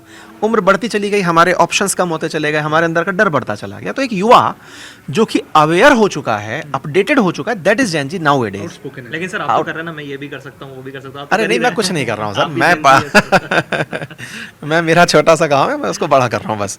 ठीक है, तो अब बात ये आप घुमा के मेरे ऊपर ले, अगर आप मुझे जैन जी कहते हो मैं तो फील करूंगा, अच्छा फील करूंगा। मैं वही वाली बात है, जैसे राहुल गांधी जी और अखिलेश यादव जी युवा फील करते हैं, मैं तो जैन जी समझ के फील ही करूंगा कि यार बहुत बढ़िया किया यार, थैंक यू। तो कुल मिलाकर के बात यह है कि जैन जी को अगर राइट पता चल गए तो वो अच्छी बात है कि वो आंदोलन करेगा और अपने लिए आवाज़ उठाएगा। वो कभी गलत नहीं होता ना यार। अब बात ये आती है कि सब गलत क्यों नहीं हो सकता। देखिए बांग्लादेश में उसने सरकार बना ली, नेपाल में सरकार बदल दी, इसका मतलब कहीं तो आपने स्पेस छोड़ रखा था। कुछ तो ऐसा था ना जहाँ से वो सफोकेट हुआ, कुछ तो ऐसा था ना कि आपने नहीं सुना, चाहे उसके एग्ज़ाम की दिक्कतें हों, चाहे उसके रोज़गार की दिक्कतें हों, चाहे एआई को लेकर अवेयरनेस की कमी हो, जो भी चीज़ें थी, उसको जब लगने लगा कि मैं सफोकेट हो रहा हूँ, फिर तो चिंगारी ही काम कर जाएगी कि ले भाई जा और फेंक। तो वो काम करने के लिए आप खुद जिम्मेदार हैं, जैन जी नहीं है। मैं सरकार को जिम्मेदार मानता हूँ, जिसकी भी थी। नेपाल की सरकार थी, हम जानते हैं कि 10 साल के इतिहास में उनके 8 बार तो पीएम बदल गए नेपालियों के, तो कोई नया काम थोड़ी हो गया। बात शेख हसीना की भी होती है, तो शेख हसीना अगर कहीं ना कहीं इस चीज़ को समझ ली होती, प्रोटेस्टर्स पर गोली चलाकर मार देना उनके लिए भी तो वो कर गया ना यार, बैकफायर कर गया। तो कम से कम आपको ये समझना पड़ेगा कि जनता मूर्ख नहीं है। सरकारें जब तक ये अवेयर रहेंगी कि हाँ ये लोग मूर्ख नहीं है, सरकार अच्छे से चलेंगी। आप अकाउंटेबल हो जनता का, जनता के द्वारा, जनता के लिए शासन है। कुछ समय के लिए जनता आपके ऊपर से नज़र हटाती है ये मानते हुए, जैसे पिताजी आपको साइकिल देकर कहते थे कि जा बेटा साइकिल चला, इसका मतलब ये नहीं था कि वो आपको चलती साइकिल में देखकर गिर गए तो वो आएंगे नहीं उठाने, लेकिन जब शुरुआत थी तब उन्होंने यूँ पकड़ के आपको चलाया, हल्का सा हाथ हटाया ताकि आप लुढ़कते रहो। बाद में चलता देख के खुश हुए कि ये चलता जा रहा है, लेकिन गिर गए तो आएंगे तो सही ना सर। सरकार के असली मालिक तो जनता ही है ना सर। जनता ने देख लिया कि सरकार सही चल रही है, चलने देंगे। चल रही, हमने थोड़ा ढीला छोड़ रखा, करते रहो अपने हिसाब से, हम अपने कामों में बिजी हैं। पिताजी ने यही किया ना। लेकिन जब लगा कि अरे बच्चा गिर गया, इसको तो कुछ और करने भेजे थे, तो सुट्टे की दुकान पे चला गया। आज अगर वर्ल्ड पॉलिटिक्स में देखें, इंडिया की पोजीशन क्या नजर आती है आपको? मैं रिवर्स बोलता हूँ, 1.5 साल से 1 साल से हम लोग एक बात तो समझ पा रहे हैं कि मोदी जी और ट्रंप की नहीं बन रही है। ये तो अब मतलब ओपन सीक्रेट हो गया। 6 महीने तो मतलब ट्रंप ने कहा कि मैं आने वाला हूँ भारत, अभी वो मतलब वो कुछ भी बोले। मैं एक बार के लिए हम ये करें कि इसको जनरलाइज करें कि ठीक है नहीं बन रही है। दूसरा, ये सब जानते हैं कि देश में प्रधानमंत्री के पास में वो नंबर भी नहीं है जो पहले की सरकारों में था। ये भी जानते हैं कि पड़ोस में सरकारें बदल चुकी हैं। आप उसके बाद भी अगर सरवाइव कर जा रहे हो, कुछ तो स्ट्रेंथ है आपके पास भी। मैं रिवर्स में ले गया, क्वेश्चन का जवाब क्वेश्चन में है। जब आपको पता है कि सब कुछ मेरे खिलाफ है, वो हर दिन वो आदमी जिसके मेमोरी लॉस के लक्षण दिखाई देने लगे हैं ट्रंप के, पहले 5 विमान गिराता है आपके, फिर बताता है 6 गिरे हैं आपके, अब बताता है 7, अभी कल परसों बोला 8 गिरे। और मुझे लगता है कि वो अपने आखिरी टेन्योर में जब होगा तो 18 भी होंगे, क्योंकि महीने के हिसाब से वो एक विमान ऐड कर देता है। यही तो अब तो आप रिसर्च का पार्ट है, आप देखिएगा 5, 6, 7, 8 पे पहुंच गया है वो, 8 पर पहुंच गया है। उस आदमी ने जो भारत के अंदर, भारत में राष्ट्रभक्ति है ना, देशभक्ति है हमारे अंदर, सेना के प्रति हमारे अंदर समर्पण है, राष्ट्रवाद है हमारे। पाकिस्तान को हम पत्थर मार के गायब कर सकते हैं कि हिमालय सरका दिया पीछे, एक नया हिमालय बना दिया, मार दिया साले को। अब ऐसे में अगर आप वो सरकार चला पा रहे हो भाई साहब, इसका मतलब है कि कुछ सरकार में कंटेंट है।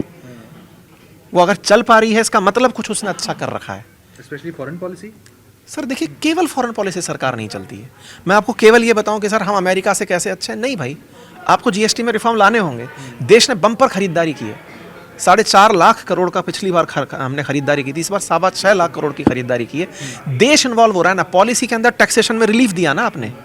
आपको समझ में आया कि रुको, मोटिवेशन तो मैं यहाँ से भी ला सकता हूँ। जिस दिन इसके घर में नई गाड़ी आएगी, नए कपड़े आएंगे, उस दिन तो ये देश मेरा वैसे ही खुशियाँ मनाएगा।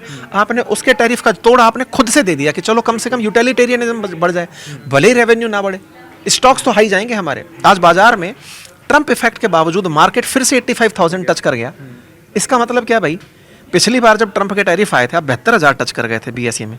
अब आकर आप उसके टैरिफ के 50% टैरिफ भुगतते हुए आप अगर 85 पे पहुंच के खड़े हो रहे हो, कुछ तो किया होगा।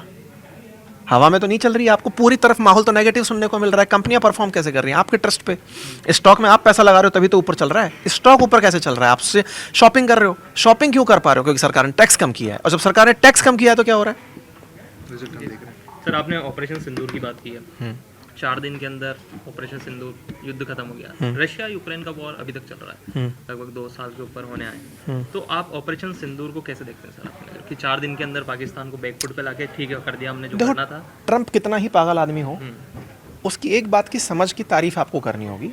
पहला, वो हिपोक्रेटिक नहीं बनना चाहता वो है आउट स्पोकन आदमी है, बोल देता है, ये है। मतलब वो वाली बात है कि अगर आप उससे कहो कान में जाकर कि ट्रंप भाई साहब सुनो यार, बात ऐसी है कि अपने घर में दिक्कत चल रही है, बच्ची का ससुराल जो है थोड़ा तंग कर रहा है। वो हो सकता है आपसे बात निकलते सुनो बात पता चली कि उनके घर में, बच्चे के घर में ससुराल में दिक्कत चल रही है। वो आदमी है। और उसके बाद वो एक्स पे पोस्ट कर देते हैं कि वो युद्ध कर मैंने रुकवाया। नहीं, उसका भी एक अरे यार आप लोगों ना उसका वो डिकोड नहीं किए। जैसे आप समझाते हो ना सर, आप बिल्कुल आप हमको देख के सर एकदम उसी स्टाइल में समझो सर। इसको आप डिकोड नहीं किया, उसको डिकोड करते हैं। देखिए कहानी क्या है, ट्रंप कहानी क्या है। ट्रंप की कहानी ये है, अभी क्या मैं इजराइल गया था 2 महीने पहले, इजराइल की यात्रा पर था। मुझे जब इजराइल ले जाया गया तो मुझे ये समझ में आया कि यार इजराइल कोई पकड़ के ले गया था, मतलब सरकार ने इनवाइट किया था, मैं गया था सरकार ने इनवाइट किया था कि आओ भाई देखो हमारे यहाँ पर किस तरह से काम होता है। इनविटेशन से मतलब था कि आप उनकी परमिशन के बिना नहीं जा सकते ना भाई। आप गए ग्राउंड रिपोर्ट देखने के लिए, मैंने इच्छा जाहिर की कि साहब मैं देखना चाहता हूँ कि रियलिटी में हो क्या रहा है। बोले आओ दिखाते हैं, देखने गया। पर फिर मुझे समझ में आया कि यार मेरा तो एक भी यहूदी व्यूअर नहीं है भाई। टेक्निकली उन्हें क्या मिल रहा है उनका देश दिखा के, अगर वो मुझे अगर वो मुझे दिखा करके कहीं भी लेकर जा रहे हैं कि देखिए सर ये जगह, मैंने कहा सर मुझे यहाँ जाना है, चलो दिखाते हैं। मैं एक चीज़ डिकोड करने बैठा, मैंने कहा यार अल्टीमेटली इनको क्या फ़ायदा है। और अपन तो भारतीय लोग हैं भाई, जब तक फ़ायदा ना हो पानी ना पिलाएं किसी को। आज तक तो हम उस स्तर तक पहुँच गए। पूछे कि भाई ये बताओ, पुण्य आत्मा थे हम लोग, तुम बताओ कि तुम्हारे पास क्या लाभ है हमको बुलाने का।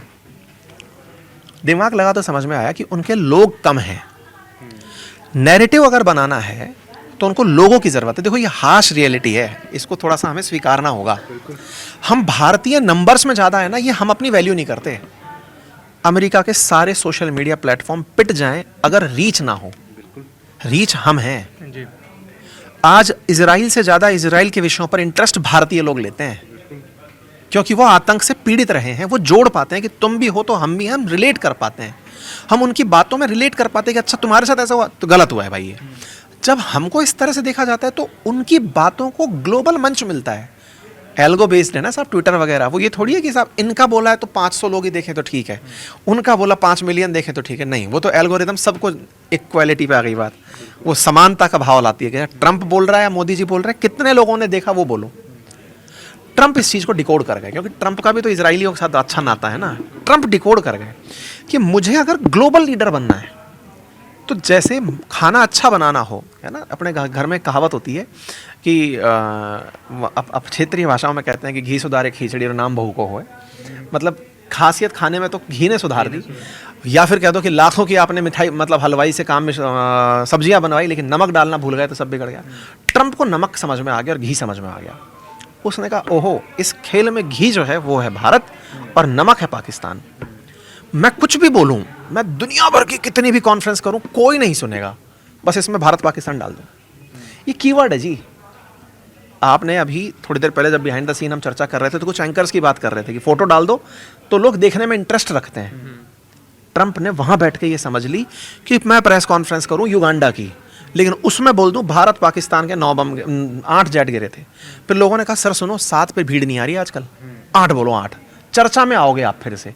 ट्रंप कीवर्ड चर्चा में आएगा। ट्रंप कीवर्ड ने पकड़ लिया भारत पाकिस्तान। वो कुछ Asim Munir is a great guy, PM Modi is a great guy, पता है उसे कि प्रधानमंत्री मोदी और उनकी तुलना नहीं की जा सकती। अरे तभी तो कर रहा है। हमारे देश में जैसे राजनीति है ना कि हिंदू करें मुसलमानों की और मुसलमान करें हिंदुओं की, चलता है, कॉन्ट्रास्ट बिकता है भाई। उसे पता है कि पीएम मोदी और इनको बराबर कर दो, जल भुन जाएंगे इंडियंस। मुझे भला बुरा भी कहेंगे तो क्या है भाई, मेरा तो टीआरपी बनेगा। इसी टीआरपी के लिए उसने अपना एक सोशल मीडिया प्लेटफॉर्म ही बना दिया, नाम ट्रुथ रख दिया कि ट्विटर पे नहीं, एंगेजमेंट तो ट्रुथ पे लाऊंगा मैं। टिकटॉक वाले अगर चाइना से चल करके यहां आ रहे हैं तो टिकटॉक भी अमेरिका का होगा, एल्गोरिदम मेरे होंगे। तो जनाब उसने खेल पकड़ा। आप और हम तो कंज्यूमर हैं, वो खिलाड़ी है, और उस खिलाड़ी ने भारत पाकिस्तान को कीवर्ड बना रखा, नथिंग एल्स। हम बात कर रहे थे जिस भी चीज़ की, उसमें सार केवल इतना सा है कि ट्रंप को कंसीडर मत करो, भारत पाकिस्तान को इज्जत दो, खुद की वैल्यू पहचान लो। जिस दिन आपने इग्नोर मारना शुरू कर दिया कि ट्रंप कीवर्ड पर हम ध्यान ही नहीं दे रहे, क्योंकि इधर से क्या होता है, तुरंत आह्वान, ट्रंप ने ये कहा, लो साहब हर समय की प्राइम टाइम चल रही है। मतलब नेशनल मीडिया के प्राइम टाइम में ट्रंप चल रहा है साहब, इससे ज़्यादा क्या चाहिए। 140 करोड़ लोग कुछ तो खोजेंगे गूगल पे। आजकल न्यूज़ भी तो मोबाइल पे सुन रहे हैं। डाला और ट्रंप खोजा तो कीवर्ड बता रहा है गूगल, महोदय चल गए आप तो। गूगल का एल्गोरिथम रोज टेबल पे लेके बैठता है, बता भाई क्या चल रहा है तेरा। बोले सर आपको इतने लोगों ने देखा है, बहुत सही, और बता क्या डालना है। बोले सर इस बार विमान बढ़ा दो, एक काम करो मोदी जी पे टैरिफ बढ़ा दो। टैरिफ से उसको पता है कि इंडियंस को कितने करोड़ का, भाई 41 बिलियन डॉलर आप कमाते हैं, 25% भी टैरिफ अगर आपका बढ़ता है तो 10 बिलियन डॉलर का नुकसान 10 से 15 कर लो, कुछ लोगों की नौकरियां भी कर लो, हम सब तरह से सोचे। उसको इससे बड़ा खेल पता है कि मुझे इंडिया से थोड़ी खेलना है, 193 देशों से खेलना है, ग्लोबल लीडर बनना है। उसकी एक अलग चल रही है सर। हाँ आइए। मेरा सवाल ये था कि सर जो ऑपरेशन सिंदूर 4 दिन के अंदर खत्म हो गया था और रशिया यूक्रेन वॉर अभी तक चल रहा है, तो आप दोनों युद्ध को कैसे देखते हैं? मैंने आंसर तो दे दिया लेकिन आप उसमें निकाल नहीं पाए। नहीं, आंसर ये था कि ऑपरेशन सिंदूर 4 दिन ही इसलिए चला क्योंकि भारत पाकिस्तान न्यूक्लियर पावर है। न्यूक्लियर पावर्स को रुकना पड़ेगा। ट्रंप की मैंने तारीफ क्यों की थी, नेटो का भी सपोर्ट है ना। ट्रंप की मैंने तारीफ ही क्यों की थी, क्योंकि वो ये लाइन सही बोल रहा है कि न्यूक्लियर पावर से ज़्यादा दिन नहीं लड़ सकती। ये बात उसकी सही है। मैंने तारीफ में लाइन जो बोली थी ना, ट्रंप की तारीफ करना चाहिए क्योंकि वो हिपोक्रेटिक भले हिपोक्रेटिक नहीं है, दूसरा वो ये बात सच बोलता है कि न्यूक्लियर पावर से ज़्यादा दिन नहीं लड़ सकती। दूसरी बात ये कि जो आप रशिया और यूक्रेन की बात कर रहे हो वो असल में बैटल फील्ड है, वो परीक्षण ग्राउंड है। आप ऐसे समझिए जैसे हमने अपने पोखरण रेंज बना रखी है परमाणु परीक्षण के लिए, ऐसे अमेरिका रशिया हमेशा वॉर में रहते हैं। आप उठा के इतिहास देख लो, आपस में कभी नहीं लड़ेंगे। दुनिया में वेपन बेचने के लिए इन्हें अपने वेपन्स की टेस्टिंग ग्राउंड चाहिए होती है। आज इंडिया ने ब्रह्मोस बेचा था जी। ब्रह्मोस बेचते समय हमने कितने युद्धों में उसको यूज कर लिया? शुरुआती रूप में कहा तो आंसर है नो, परीक्षण रेंज में यूज कर लिया। फिर इंडिया ने कहा यार अच्छे ग्राहक नहीं मिल रहे, तो बोले क्या करें? बोले एक दिन उठाओ इसको, उठा के पाकिस्तान में भेज दो। अचानक खबर बनती है कि 2 अधिकारियों को सस्पेंड कर दिया गया है, भारत ने गलती से ब्रह्मोस दागी 150 किलोमीटर अंदर पाकिस्तान में चली गई। आपको बोलना ही नहीं पड़ा, 4 देश लाइन लगा के खड़े थे, भाई साहब प्लीज दे दो ना यार। चाइना से दुश्मनी लगाने वाले जो फिलीपींस जैसे देश थे वो खड़े हो गए, भाई साहब उसके पास तो चाइनीज डिफेंस सिस्टम है, उसको भेद गई। बोले पता भी नहीं चली, भेद गई, 150 किलोमीटर अंदर गई। ये इनसाइड स्टोरी बता रहे हैं, सब लोग समझने वाले यहाँ पे ट्रैक कर लीजिए कि नहीं जो ये दिखता है सेल वो है, होता है। ये सेल है भाई। आप अच्छा एक बात बताइए ना, आपने अभी थोड़ी देर पहले मेरे फोन के बारे में पूछा सर कैसा है, मैंने फीडबैक क्या दिया? मैं कहा बढ़िया है। जब बढ़िया है तो ये फीडबैक मैंने यूजर एक्सपीरियंस दिया ना। जब तक यूजर ने यूज ही नहीं किया, अब ब्रह्मोस यूज ही नहीं हुई थी, हमने कहा रुको अब दुनिया वालों देखो ये न्यूक्लियर ताकत है। बोले हाँ है। बोले दूसरा ये बताओ कि इसके पास में चाइनीज डिफेंस सिस्टम है। बोले फुल है।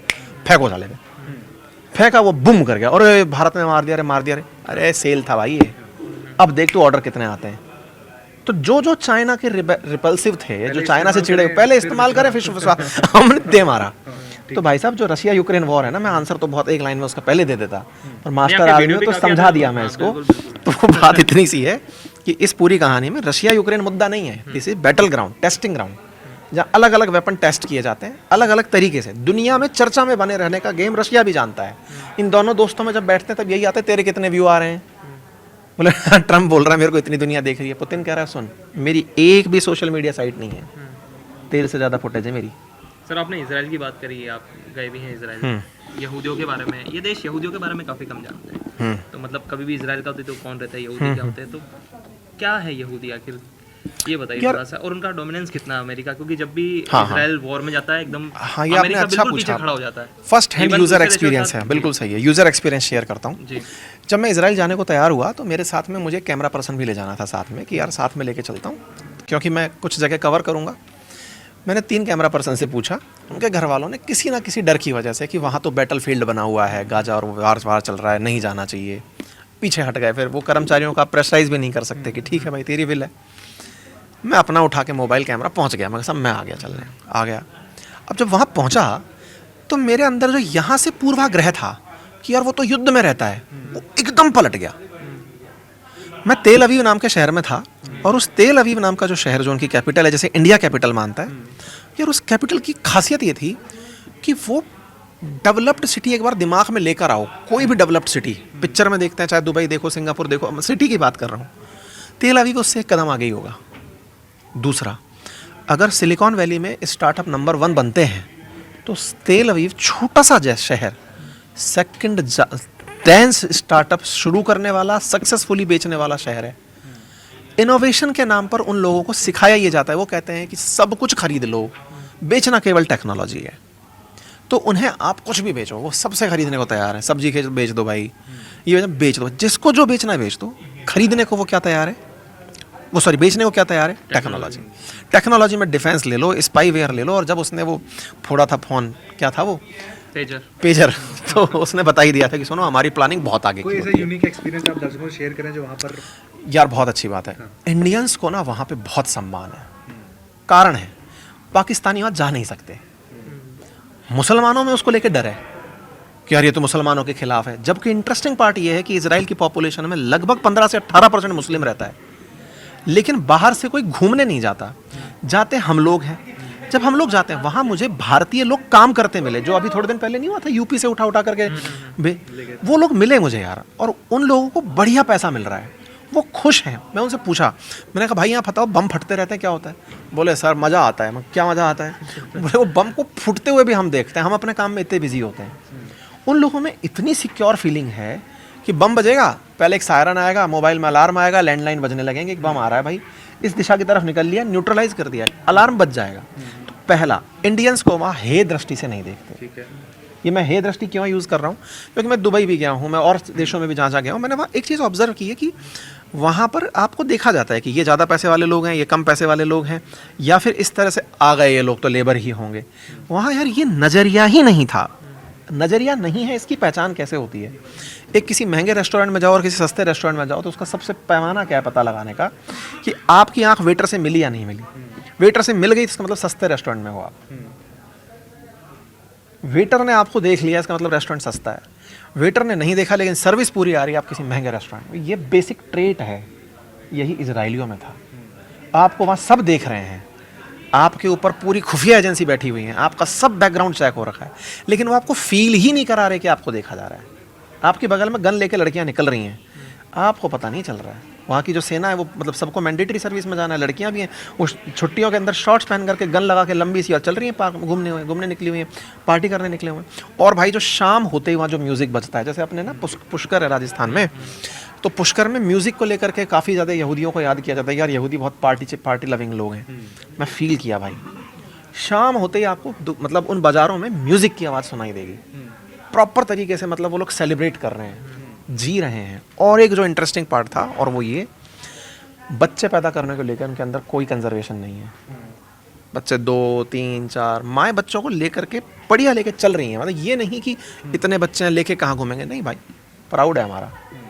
तो ये 2-4 चीज़ें ऐसी थी। और फिटनेस, अपन पेट लिए घूम रहे हैं और वो भाई 6 पैक लेकर के शर्ट उतार के स्लीवलेस घूम रहे हैं। यरूशलेम गए थे सर आप? यरूशलेम भी गया था। वो तो राजधानी अपनी यरूशलेम और भाई हाँ, यरूशलेम की भी बात बताता हूँ, ये आपने बहुत सही पूछा। गाजा की बता देना सर। हाँ, मैं वहाँ भी गया था, वेस्ट बैंक भी गया था। ये सही चीज़ पूछ रहे हो आप। मैं यरूशलेम गया। यरूशलेम को लेकर ना मेरे मन में एक पूर्वाग्रह था, क्योंकि अपन सब पढ़ाई खबरें सुनते हैं सर। यरूशलेम को लेकर पूर्वाग्रह ये था कि यरूशलेम तो बहुत ही गंदी सी जगह होगी, और उसको इस तरह से सोचते हैं ना अपन कि भाई इतने क्षेत्र पर गाजा के लोगों का नियंत्रण है, मतलब फिलिस्तीनी लोग उसको इतना मानते हैं, ये इस तरह से बटा हुआ है। भाई इजरायलियों ने ना इतना ज़बरदस्त नियंत्रण किया हुआ है कि आप उनके किसी भी क्षेत्र में घूम लो, किसी की मजाल नहीं है जो आपसे बोल दे। मुझे लेके गए एक ऐसी गली में, बोले सर इस जगह को फिलिस्तीन ऑपरेट करता है, PAKD आती है ये, पैलेस्टीनियन अथॉरिटी। वहाँ पर ऐसे समझो, देखो जो फिलिस्तीन है ना, उसमें 2 भाग हैं, एक गाजा वाला भाग है और एक वेस्ट बैंक वाला भाग है। वेस्ट बैंक की जो लीडर है ना, वो है पैलेस्टाइन अथॉरिटी, PA बोलते हैं, और गाजा को जो लीड करता है वो करता है हमास। हमास वहाँ का पॉलिटिकल विंग है, आप ऐसे समझो। उसकी अपनी सरकार है, उसका अपना पॉलिटिकल विंग है। मैं भावनाओं में इतना बह जाता हूँ कि मैं ये साइड में चला जाता है। तो उसका जो हमास का पूरा ऑपरेशन है, और उधर की तरफ PA वालों का अपना ऑपरेशन है। तो PA जो है ना, वो यरूशलेम पर अपना इंटरफेरेंस रखता है, पैलेस्टीनियन अथॉरिटी। मुझे लेकर गए कि सर अब आप इस समय पैलेस्टीनियन अथॉरिटी के क्षेत्र में हैं। तो मैंने कहा अच्छा भाई, पैलेस्टीनियन अथॉरिटी के क्षेत्र में पहुंच गए। मैंने कहा अब कुछ होगा भाई। मैं आ गया, मतलब एक होता है ना मन में भाव, क्योंकि हमको तो ऐसे दिखाया गया कि आप तो बॉर्डर क्रॉस करके आ गए, इनके बीच तो एनी टाइम युद्ध चलता रहता है। नहीं, भाव तो मेरा तब टूटा जब वो लोग मुझे उठा के वेस्ट बैंक में ले गए। किताबों में क्या पढ़ा था और हम क्या पढ़ाते हैं बच्चों को, कि वेस्ट बैंक बिल्कुल सेपरेट है, जो कि फ़िलिस्तीन है। मैं देख करके भाई साहब हिपोक्रेसी पे इतना हंसा हूँ लोगों के। आप अगर देखेंगे ना, तो वेस्टर्न वर्ल्ड के लोग एक बात पर उठते हैं आजकल, चाहे ब्रिटेन वाले हों, चाहे कनाडा वाले हों, या फिर अभी गल्फ़ कंट्रीज़, एक लाइन बोलते हुए दिखते हैं। क्या बोलते हैं कि साहब वेस्ट बैंक कभी भी इजराइल का नहीं हो सकता। भाई ज़्यादा नहीं ना, तो कम से कम 50% पे तो ऑलरेडी इजराइल रहता है। सेटलमेंट्स बना रखा है, प्रॉपर सेटलमेंट्स हैं। और ऐसा जैसे आपको अगर जैसे मन कर रहा है ना कि मुझे फ़िलिस्तीन में जाना है, मतलब वेस्ट बैंक का वो हिस्सा जिसमें फ़िलिस्तीन है, मान लो वहाँ जाना है, जाओ। नंबर प्लेट्स बटी हुई हैं भाई, इस कलर के जाना, येलो थी या ग्रीन थे तो भूल गया हूँ, कि ये नंबर प्लेट है तो ये इसकी है, ये प्लेट है तो उसकी है, जाओ आराम से। हम जो बाहर से सोच रहे हैं ना कि इन लोगों ने ऐसा कर दिया तो क्या होगा, ये दुनिया को बेवकूफ़ बना रहे हैं। बैठ करके गल्फ़ कंट्रीज़ भी बेवकूफ़ बना रहे हैं। लोगों को लगता है वेस्ट बैंक पर इजराइल कभी नहीं जा सकता। भाई लगभग 50% कब्जा है उसका ऑलरेडी। आप कह रहे हैं जो दिख रहा है जो है, हाँ, बहुत अंतर है। लोग गए नहीं तो समझ में नहीं आ रहा क्या है। वहाँ जाकर मुझे ये समझ में आया कि रियलिटी बहुत अलग है, और इजरायली भाई हद दर्जे के पैसे वाले लोग हैं। जो आपने आखिरी सवाल पूछा कि अमेरिकियों को इतनी वैल्यू क्यों है, सोचो गाजा की पीस प्लान में ट्रंप पहले वहाँ लैंड करता है, फिर वो शर्म अल शेख जाता है। भाई उनके पास पैसा इतना है, स्टार्टअप्स की पावर इतनी है, इतने सॉफ्टवेयर हैं। एक जगह ले गए हमको वहाँ पे वो लोग, जहाँ पर उन्होंने अब तक जो चीज़ें बनाई है, जो अपन पेन ड्राइव वगैरह देखते हैं ना, ये सब उन्हीं की खोज है भाई। ठीक है, ये पेगासस वगैरह तो अपन सुनते हैं, लेकिन पेन ड्राइव वगैरह सब उन्हीं ने खोजी हैं। बहुत सारी सॉफ्टवेयर टेक्नोलॉजी का वही कर्णधार हैं, उनने ही बनाई हैं। वहाँ पर आपको ले जाते हैं कि देखो ये है। हमको एक जगह बिठाया सीट पे ले जाके, कि कहाँ सोचते हो 2047 में। मैंने कहा विकसित भारत। तो बोले देखो हम कहाँ सोचते हैं बताओ। बोले यहाँ से बताओ तेल अवीव से टोक्यो का कितना समय लगता होगा। तो हम कैलकुलेट किए यार, जब हमको आने में 6 घंटा भारत से यहाँ लगा है, तो टोक्यो तो और पीछे पड़ा है, हमको 12 घंटे तो लगेंगे। बोले हमारी कल्पना है कि हम यहाँ से 12 मिनट में ले जाएंगे। अच्छा, कल्पना है। बोले काम कर रहे हैं हम इस बात पे। अब दिमाग दौड़ाया हमने कि यार कैसे। बोले लगाओ चश्मा।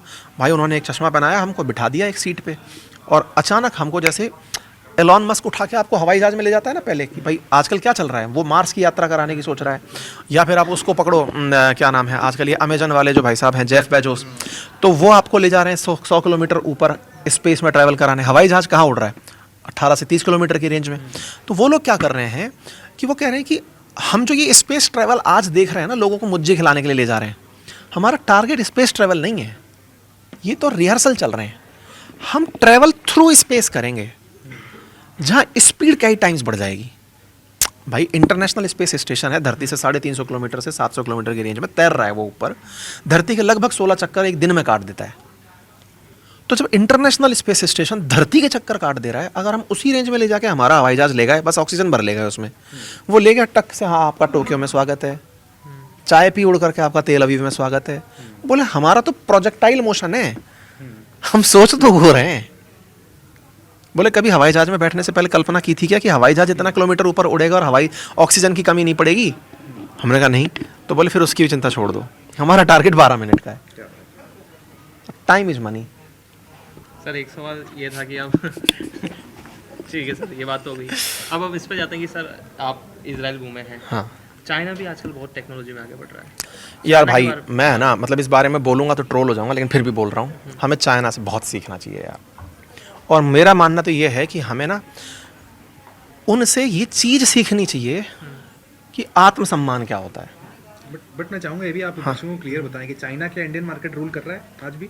यार ये बहुत ही मतलब वेग नंबर होगा। मैं क्यों बोलता हूँ इस बात को, क्यों ऐसा बोलता हूँ, हम इंडियंस ना एक जुगाड़ टेक्नोलॉजी जो हमने विकसित की है उसके बहुत बड़े बादशाह लोग हैं। कैसे?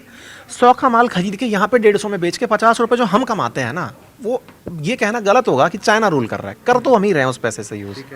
मतलब ये वो वाली बात हो गई कि एक्टिव फार्मास्यूटिकल इंग्रेडिएंट्स हम चाइना से मंगाते हैं, अमेरिका को जेनरिक दवा के नाम बेच के पैसा हमारी कंपनियाँ कमाती हैं।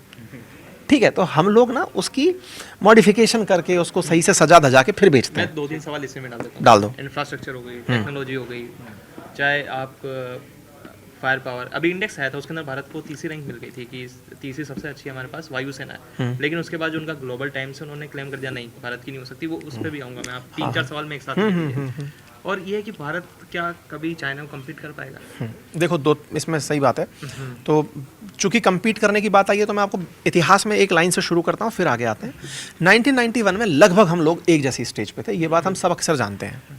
एक जैसी स्टेज पे थे, अचानक वो इतना आगे क्यों हो गया कि आज उसकी जीडीपी हमसे 3 टाइम्स ज़्यादा है। तो उसके पीछे की मतलब आज हम लगभग $4 ट्रिलियन पर हैं, 3 टाइम्स नहीं, वो 19 ट्रिलियन के आसपास है अगर हम सही है तो 6 ट्रिलियन के आसपास, 6 गुना हमसे ज़्यादा चल रहा है, 5-6 गुना हमसे आगे चल रहा है। तो इसके पीछे का बेसिक आंसर अगर मैं देता हूँ तो वो ये है कि उन्होंने उस समय किस चीज़ को चुना और हमने क्या चुना।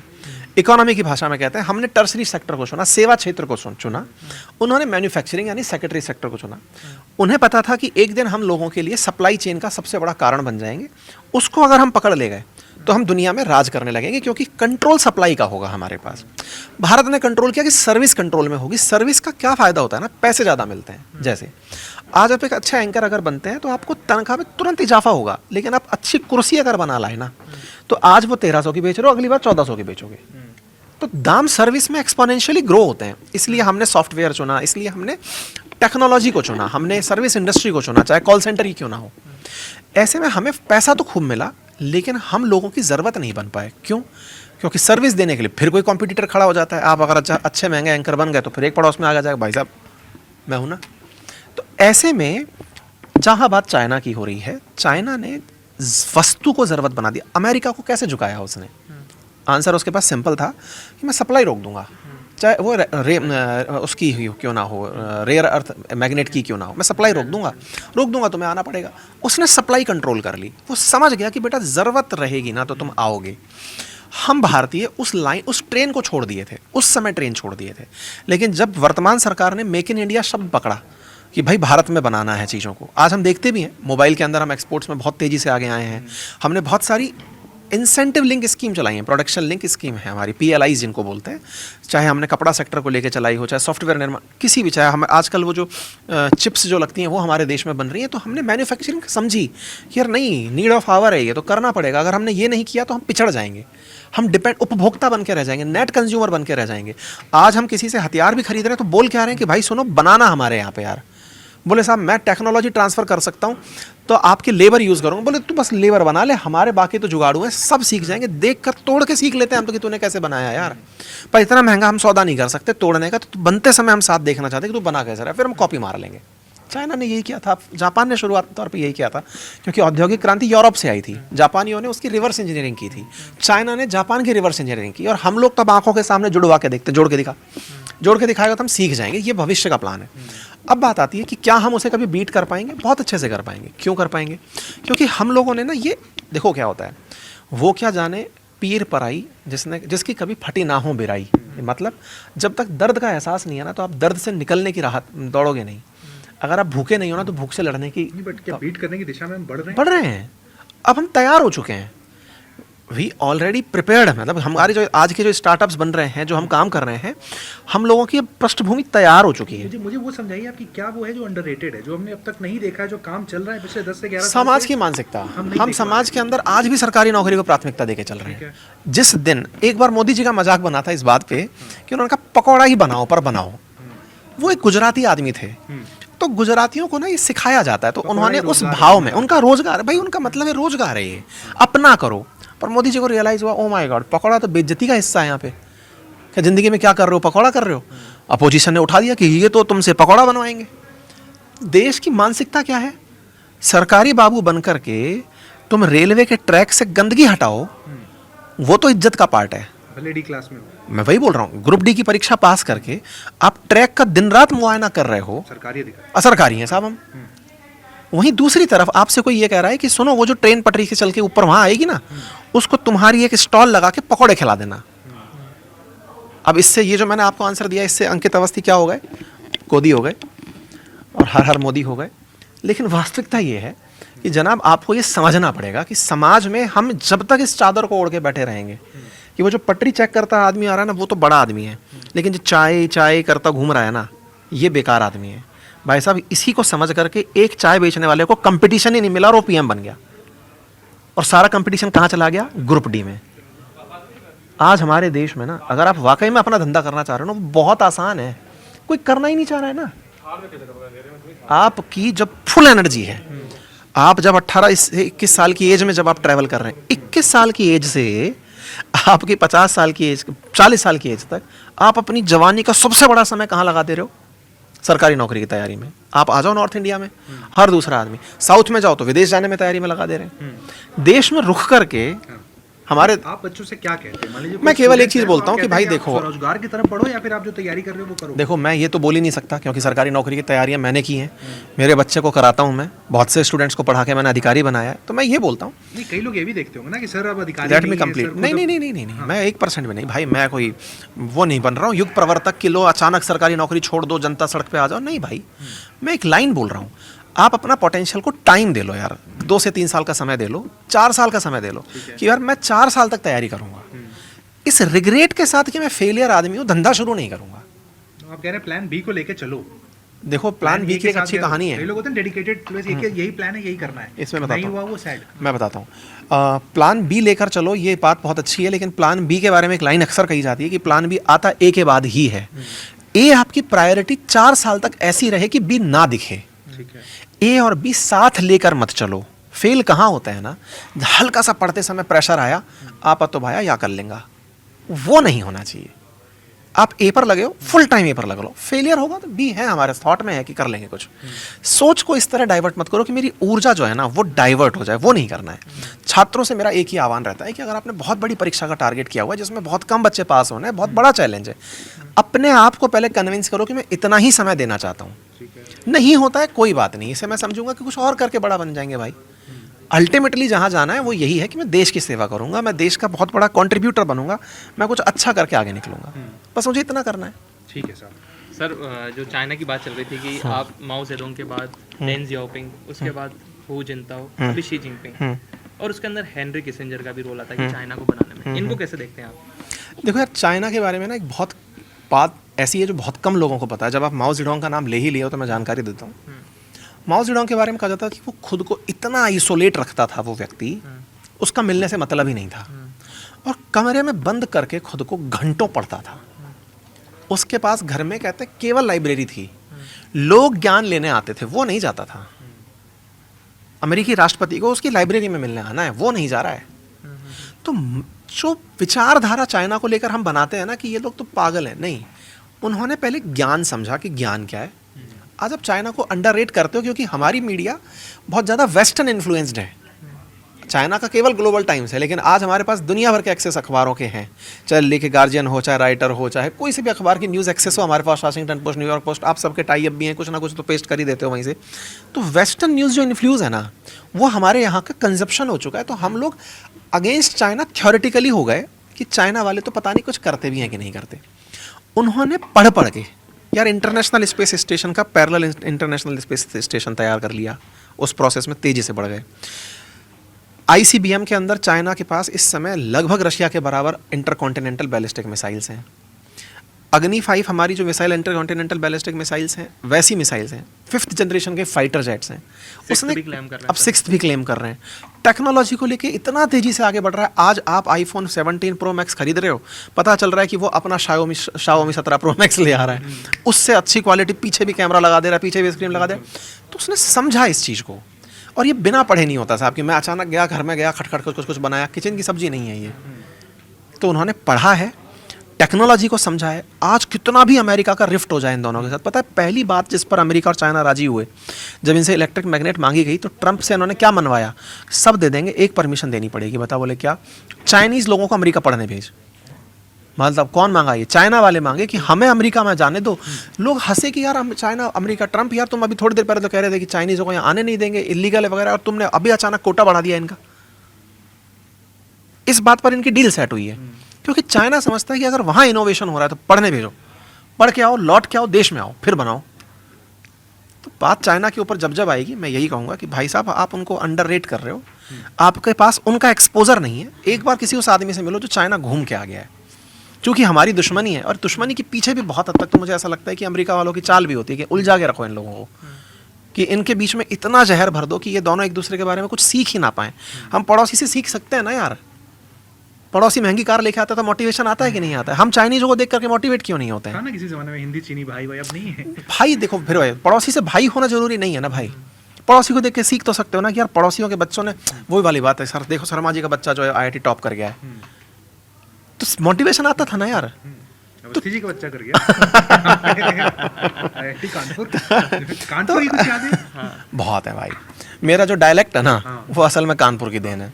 मैं हूँ राजस्थान का, और राजस्थान का डायलेक्ट मेरे पास नहीं है। मेरे मित्र कानपुर से थे, यूपी से थे, और ये जो लीजिए पीजिए कीजिए की जो संस्कार है ना, ये मुझे यूपी नहीं दिए हैं।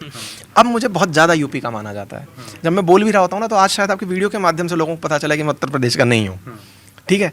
लेकिन इतना अपनत्व हो गया कि ये जो भाषा प्रेम है ना, जो मैं आपसे बतियाता चला जा रहा हूँ, ये सब बतियाता चला जा, ये जो लाइन बोली नहीं, जब आप आ रहे थे ना तो मैंने कहा अवस्थी जी आ रहे हैं, अरे वो तो कानपुर से एग्जैक्टली। बिल्कुल। तो ये वाली बातें हैं। तो भाई कानपुर की याद है कि उसने मुझे बोलना सिखा दिया, मुझे सहूर सिखा दिया, है ना। मैं आज लोगों के सामने बातें जब करता हूँ तो मुझे इतना अपनत्व मिलता है, क्योंकि मिठास है यार। यूपी ने मुझे, मैं बोल रहा हूँ, मुझे बना दिया। खाली समय क्या करते हैं सर आप? संगीत वंगीत सुनते हैं, गेम्स? बकैती कानपुर में रह चुके हैं, समझ चुके हैं। सुनते हैं संगीत?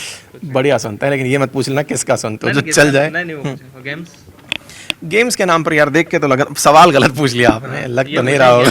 नहीं, कुछ सवाल है, कुछ 1 to 1 आपसे सवाल है, मैं पूछना चाहूँगा, तो आपको उसके जवाब देने। पहले तो मैं जानना चाहूँगा, हिंदुस्तान का अब तक का बेस्ट प्रधानमंत्री कौन है? अगर आप मुझसे रेट करवाओगे, मैंने जिन्हें देखा है वर्तमान काल में, अटल जी को मैं नंबर 1 पे रखता हूँ, मेरे काल में जो आए थे लोग, ठीक है।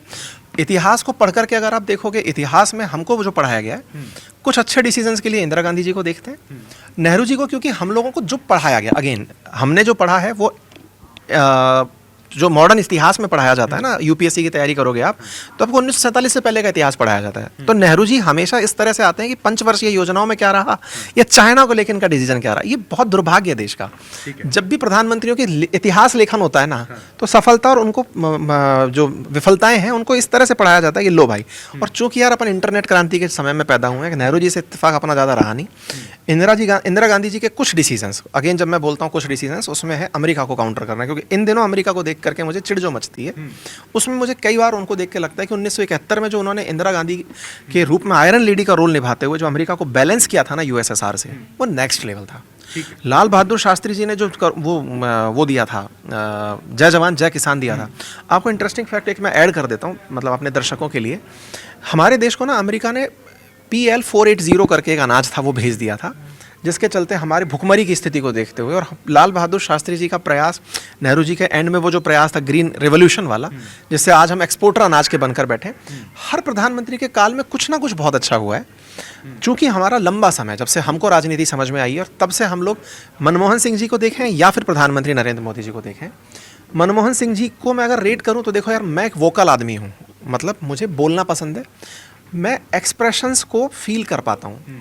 मोदी जी की जो अभिव्यक्ति है ना, वो मुझे बहुत अट्रैक्ट करती है इन दैट सेंस कि यार ये जो आदमी बोल रहा है ना, दैट मच कन्विक्शन, कि मैं उस समय यूपीएससी की तैयारी कर रहा था, नोटबंदी सही है या गलत इस पर पैराग्राफ लिखते लिखते हम थक गए। वो देशवासियों के सामने आते हैं जिन्हें नहीं पता है कि नोटबंदी भी क्या होती है, अपने 15 मिनट के भाषण में वो लोगों को लाइन में खड़ा कर देते हैं और किसी के अंदर दर्द नहीं आ रहा है। दैट मच कन्विक्शन, बोलने की, संप्रेषण की वो कला। मेरा पैशन अगर बोलना है और मुझे मेरा एक लीडर ऐसा दिखता है ना जिसको बातें समझाना आता है, अनबीटेबल है वो इस बात में। तो अगर आज मोदी जी के बारे में बात पूछोगे कि आपको उनकी क्या चीज़ पसंद है, अनुशासन। मैं बिहाइंड द सीन भी कई बार लोगों से इस बारे में चर्चा करता हूँ कि भाई वो व्यक्ति अगर वाकई में 3 घंटे सो करके इतने एनर्जेटिक रह पाते हैं, और चुनाव के टाइम में तो आप मीडिया वाले पकड़ते ही हैं कि साहब रात 12 बजे दिखे थे, अब 3 बजे दिख गए कि 4 बजे दिख गए। वो जो एनर्जी उनके अंदर है, वो एनर्जी 75 साल की उम्र में, ठीक है, कन्विक्शन इतना टाइट कि जनता कितनी भी लाखों की समाज में, वो आदमी फेस इंप्रेशन से हिला दे रहा है सामने वाले को। ट्रम्प बोल रहा था ना थोड़े दिन पहले कि उनको देख के फादर वाली फीलिंग आती है, तो वो है भाई। ठीक है। पीएम, आपने बता दिया इस देश का आज की तारीख में बेस्ट चीफ मिनिस्टर कौन है? बेस्ट इस समय चीफ मिनिस्टर कौन है? मुश्किल सवाल है। नहीं, मुश्किल नहीं, मैंने मतलब इस विषय में सोचा नहीं, क्योंकि इन दिनों जो हमारे आसपास बने, जैसे राजस्थान में भजन लाल जी बने, और मैं ज़्यादा उनसे कन्विंस नहीं हूँ, मतलब मैं उस पे आऊंगा अभी और। अच्छा ठीक है, हाँ, तो मतलब मैं इसीलिए बोल रहा हूँ जो कनकरेंट टाइम पे जो सीएम है, मुझे सोचना पड़ रहा है। जब सोचना पड़ रहा है इसका मतलब कोई अच्छा कर नहीं रहा है। मतलब अगर कुछ होता तो सिग्निफिकेंट याद आ रहा होता कि हाँ यार वो मचा के चल रहा है। यार योगी जी ना आजकल, अब पता नहीं ये भी किस तरह से मैनेज होता है, हम लोग कहाँ से सुनते हैं सारी चीज़ें? नेशनल मीडिया के थ्रू। नेशनल मीडिया कवरेज बहुत कम है उनकी, यानी कि मीडिया का आजकल वो नहीं है, विषय नहीं है डिस्कशन का। और जब तक मीडिया नहीं उठा रही है उस विषय को, या तो उसे जरूरी नहीं लग रहा है या फिर उसकी बाध्यताएं हैं। ठीक है, इस सवाल को आप पास कर रहे हैं कि फिलहाल अभी आपके पास जवाब फिलहाल नहीं है ठीक यार। है। राजस्थान आप ऑप्शन दोगे तो 1 2 3 कर सकता हूँ। राजस्थान में जाएं तो आज तक का बेस्ट सीएम आपको? यार देखो, मेरे को ना वसुंधरा राजे बहुत पसंद थी, लेकिन व्यक्तिगत रूप से मुझे गहलोत साहब से मिलने का बहुत मौका मिला अभी इन दिनों, विशेष रूप से जब नौकरी छोड़ी तो व्यक्तिगत रूप से भी उनसे भेंट हुई मेरी।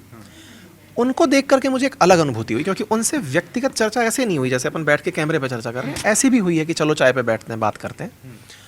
उन चर्चाओं में पता चलता है कि वो व्यक्ति इतना कनेक्टेड है राज्य की जनता से कि अगर राज्य में कुछ भी कहीं हो रहा है उनके पास सूचना है।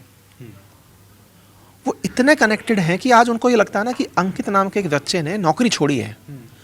मतलब आप सोचें कि मैं नौकरी छोड़ के गया हूँ, अगले दिन कॉल है उनका, साहब मिलना चाहते हैं। बेटा कुछ तो गलत नहीं हुआ? मैंने कहा सर राजनीति का विषय नहीं है ये, मतलब मेरी चाहती, मेरा काम ठीक चल रहा है सर, मैं इसलिए कोई। बोले मैं ये नहीं जानना चाहता, मैं ये जानना चाहता हूँ कि तुम जनरल कास्ट में आते हो, राजस्थान के अंदर नौकरी पाना आंदोलनों का विषय है, बहुत सारे जातीय आंदोलन यहाँ रहे हैं, राजस्थान की पृष्ठभूमि ऐसी रही है, नौकरी को लेकर के लोग संघर्षशील हैं, इतने साल तक सड़कों पे बैठते हैं, तुमने खुद ने संघर्ष किया है, कोई ऐसी चीज़ तो नहीं थी जिसने तुम्हें परेशान कर दिया, जो अक्सर आप लोग इंटरव्यू में पूछते हो। लेकिन सोचो कि उस लेवल का स्ट्रेचर का आदमी जिसने लंबा समय बिता लिया है राजनीति में, वो फिर भी क्या पूछना चाह रहा है, परेशानी बताओ। आप लोगों के लिए हो सकता है कि वो सत्ता पक्ष की कोई कमी जानना चाहते हो कि तू बोल कल तेरे को सुर्खी बना दें, उनको सुर्खी नहीं बनानी थी, उन्हें रियल में जानना था कि तेरे जैसे युवा सोचते क्या हैं। ठीक है, वो हो गया राजस्थान के, आपने कहा बेस्ट सीएम अगेन। तो मैंने वही बताया कि मैंने पढ़ा, जब मैं एज ए नागरिक राजस्थान में रहा हूं तो मुझे वसुंधरा का कार्यकाल अच्छा लगा था, लेकिन जब मैं अब गहलोत जी से मतलब एक्स सीएम के रूप में मिलता हूं तो मुझे नज़रिया अच्छा लगता ठीक है। मैं अगर एक ऐसे शख्स का नाम पूछूं जो आपको लगता है आने वाले कुछ सालों में हिंदुस्तान की राजनीति का बहुत बड़ा नाम होगा, कौन आपको लगता है?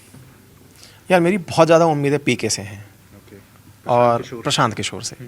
उम्मीदें क्यों हैं? अगेन हमारे देश ने जब जब अल्टरनेटिव व्यवस्थाओं पर देखा, केजरीवाल के ज़माने में भाई हमने फंडिंग दी है, मतलब मैं इस बात को ऑन कर, अरे भाई साहब हम कोटा में पढ़ाते थे, उस समय अन्ना आंदोलन चल रहा था, और भाई साहब केजरीवाल से उम्मीद है क्योंकि IITian आदमी है, हम बच्चों को IIT में भेज रहे हैं, बच्चों को हम ये दिखाते थे कि सुनो यार IITian केवल नौकरी नहीं करते हैं भाई, राजनीति में नवाचार भी लाते हैं, सड़कों पर आकर आंदोलन भी करते हैं।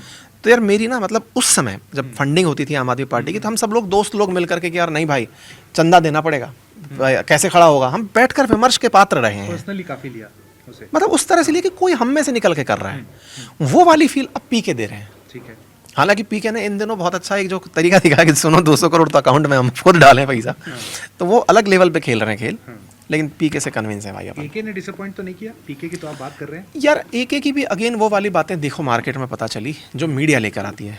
हो सकता है कि किसी दिन मेरा पर्सनल भेंट हो उनसे तो मैं समझ पाऊँ कि वो क्या सोचते हैं। जैसे मैंने अभी आपसे कहा, मैं गहलोत जी के कामों से कई चीज़ों से प्रसन्न नहीं था, विशेष रूप से तब जब वो सचिन पायलट वाला एपिसोड हुआ, उसके बाद में हमारे राज्य में 100 विधायक हैं, अगर सत्ता पक्ष के लिए 101 चाहिए, तो सब मुख्यमंत्री थे उस समय पे। मतलब गहलोत साहब ने शासन चलाने के लिए हर विधायक को मुख्यमंत्री बना दिया, तेरा काम बोल हो जाएगा, सरकार चलनी चाहिए। ये गहलोत साहब का टाइम था, आप समझ रहे हैं? तो उन्होंने सरकार ऐसे चलाई। एक एक के केस में क्या मजबूरियां रही होंगी ये मुझे नहीं पता है। मैं जो मीडिया से कंसीव्ड नोशन देखता हूँ, गलतियां तो की होंगी, तभी जाकर के आपको जनता रिजेक्ट करती है। ठीक है, ये देश का बेस्ट टीचर कौन है? नाम नहीं लूंगा, ऑप्शन नहीं दूंगा, आपको अपने हिसाब से बता। यार मैं ना पर्सनली विकास देवीकीर्ति सर का तगड़ा फैन हूँ। मतलब और तगड़ा फैन इसलिए हूँ क्योंकि जो उनकी संप्रेषण कला है, मैं कुछ लोगों की संप्रेषण कला का बहुत ही एडमायरर हूँ। उनमें से पीएम मोदी, कुमार विश्वास, विकास देवीकीर्ति। वो 3 किताबें जो आपको किसी भी स्टूडेंट जो आपको देख रहे हैं आप बताएंगे पढ़नी जरूरी है आपको। आप अगर कम्पिटिटिव एग्जाम की तैयारी कर रहे हैं तो एक ही किताब को 50 बार पढ़ें, वो कोई सी भी हो सकती है। कॉम्पिटिटिव एग्जाम के अलावा कोई अगर आप किताब बताना चाहें? मैं टीचर आदमी हूँ, अखबार पढ़ो, किताबें जो कम्पिटिटिव एग्जाम्स की हैं वो पढ़ो। भाई मेरा और किताबों से वास्ता नहीं है, ऑनेस्टली स्पीकिंग। एक कॉम्पिटिटिव एग्जाम की तैयारी करते हुए स्टूडेंट के लिए एक परफेक्ट रूटीन आपको क्या लगता है? यार परफेक्ट रूटीन है कि आप इतनी मेहनत कर लो ना कि जब एग्जाम देने जाओ तब आपको ये रिग्रेट ना हो कि एग्जाम कैसा आएगा मुझे चिंता नहीं है। मैंने अपना 100% दे दिया यार, मैंने टेस्ट दे लिए, मैंने सब पढ़ लिया, इससे ज़्यादा मैं कर नहीं सकता था। रूटीन अपने आप बन जाता है साहब जब आप अपनी क्षमताओं को, कोई सेट पैटर्न नहीं है कि 8 घंटे पढ़ोगे 8 घंटे से, नहीं भाई।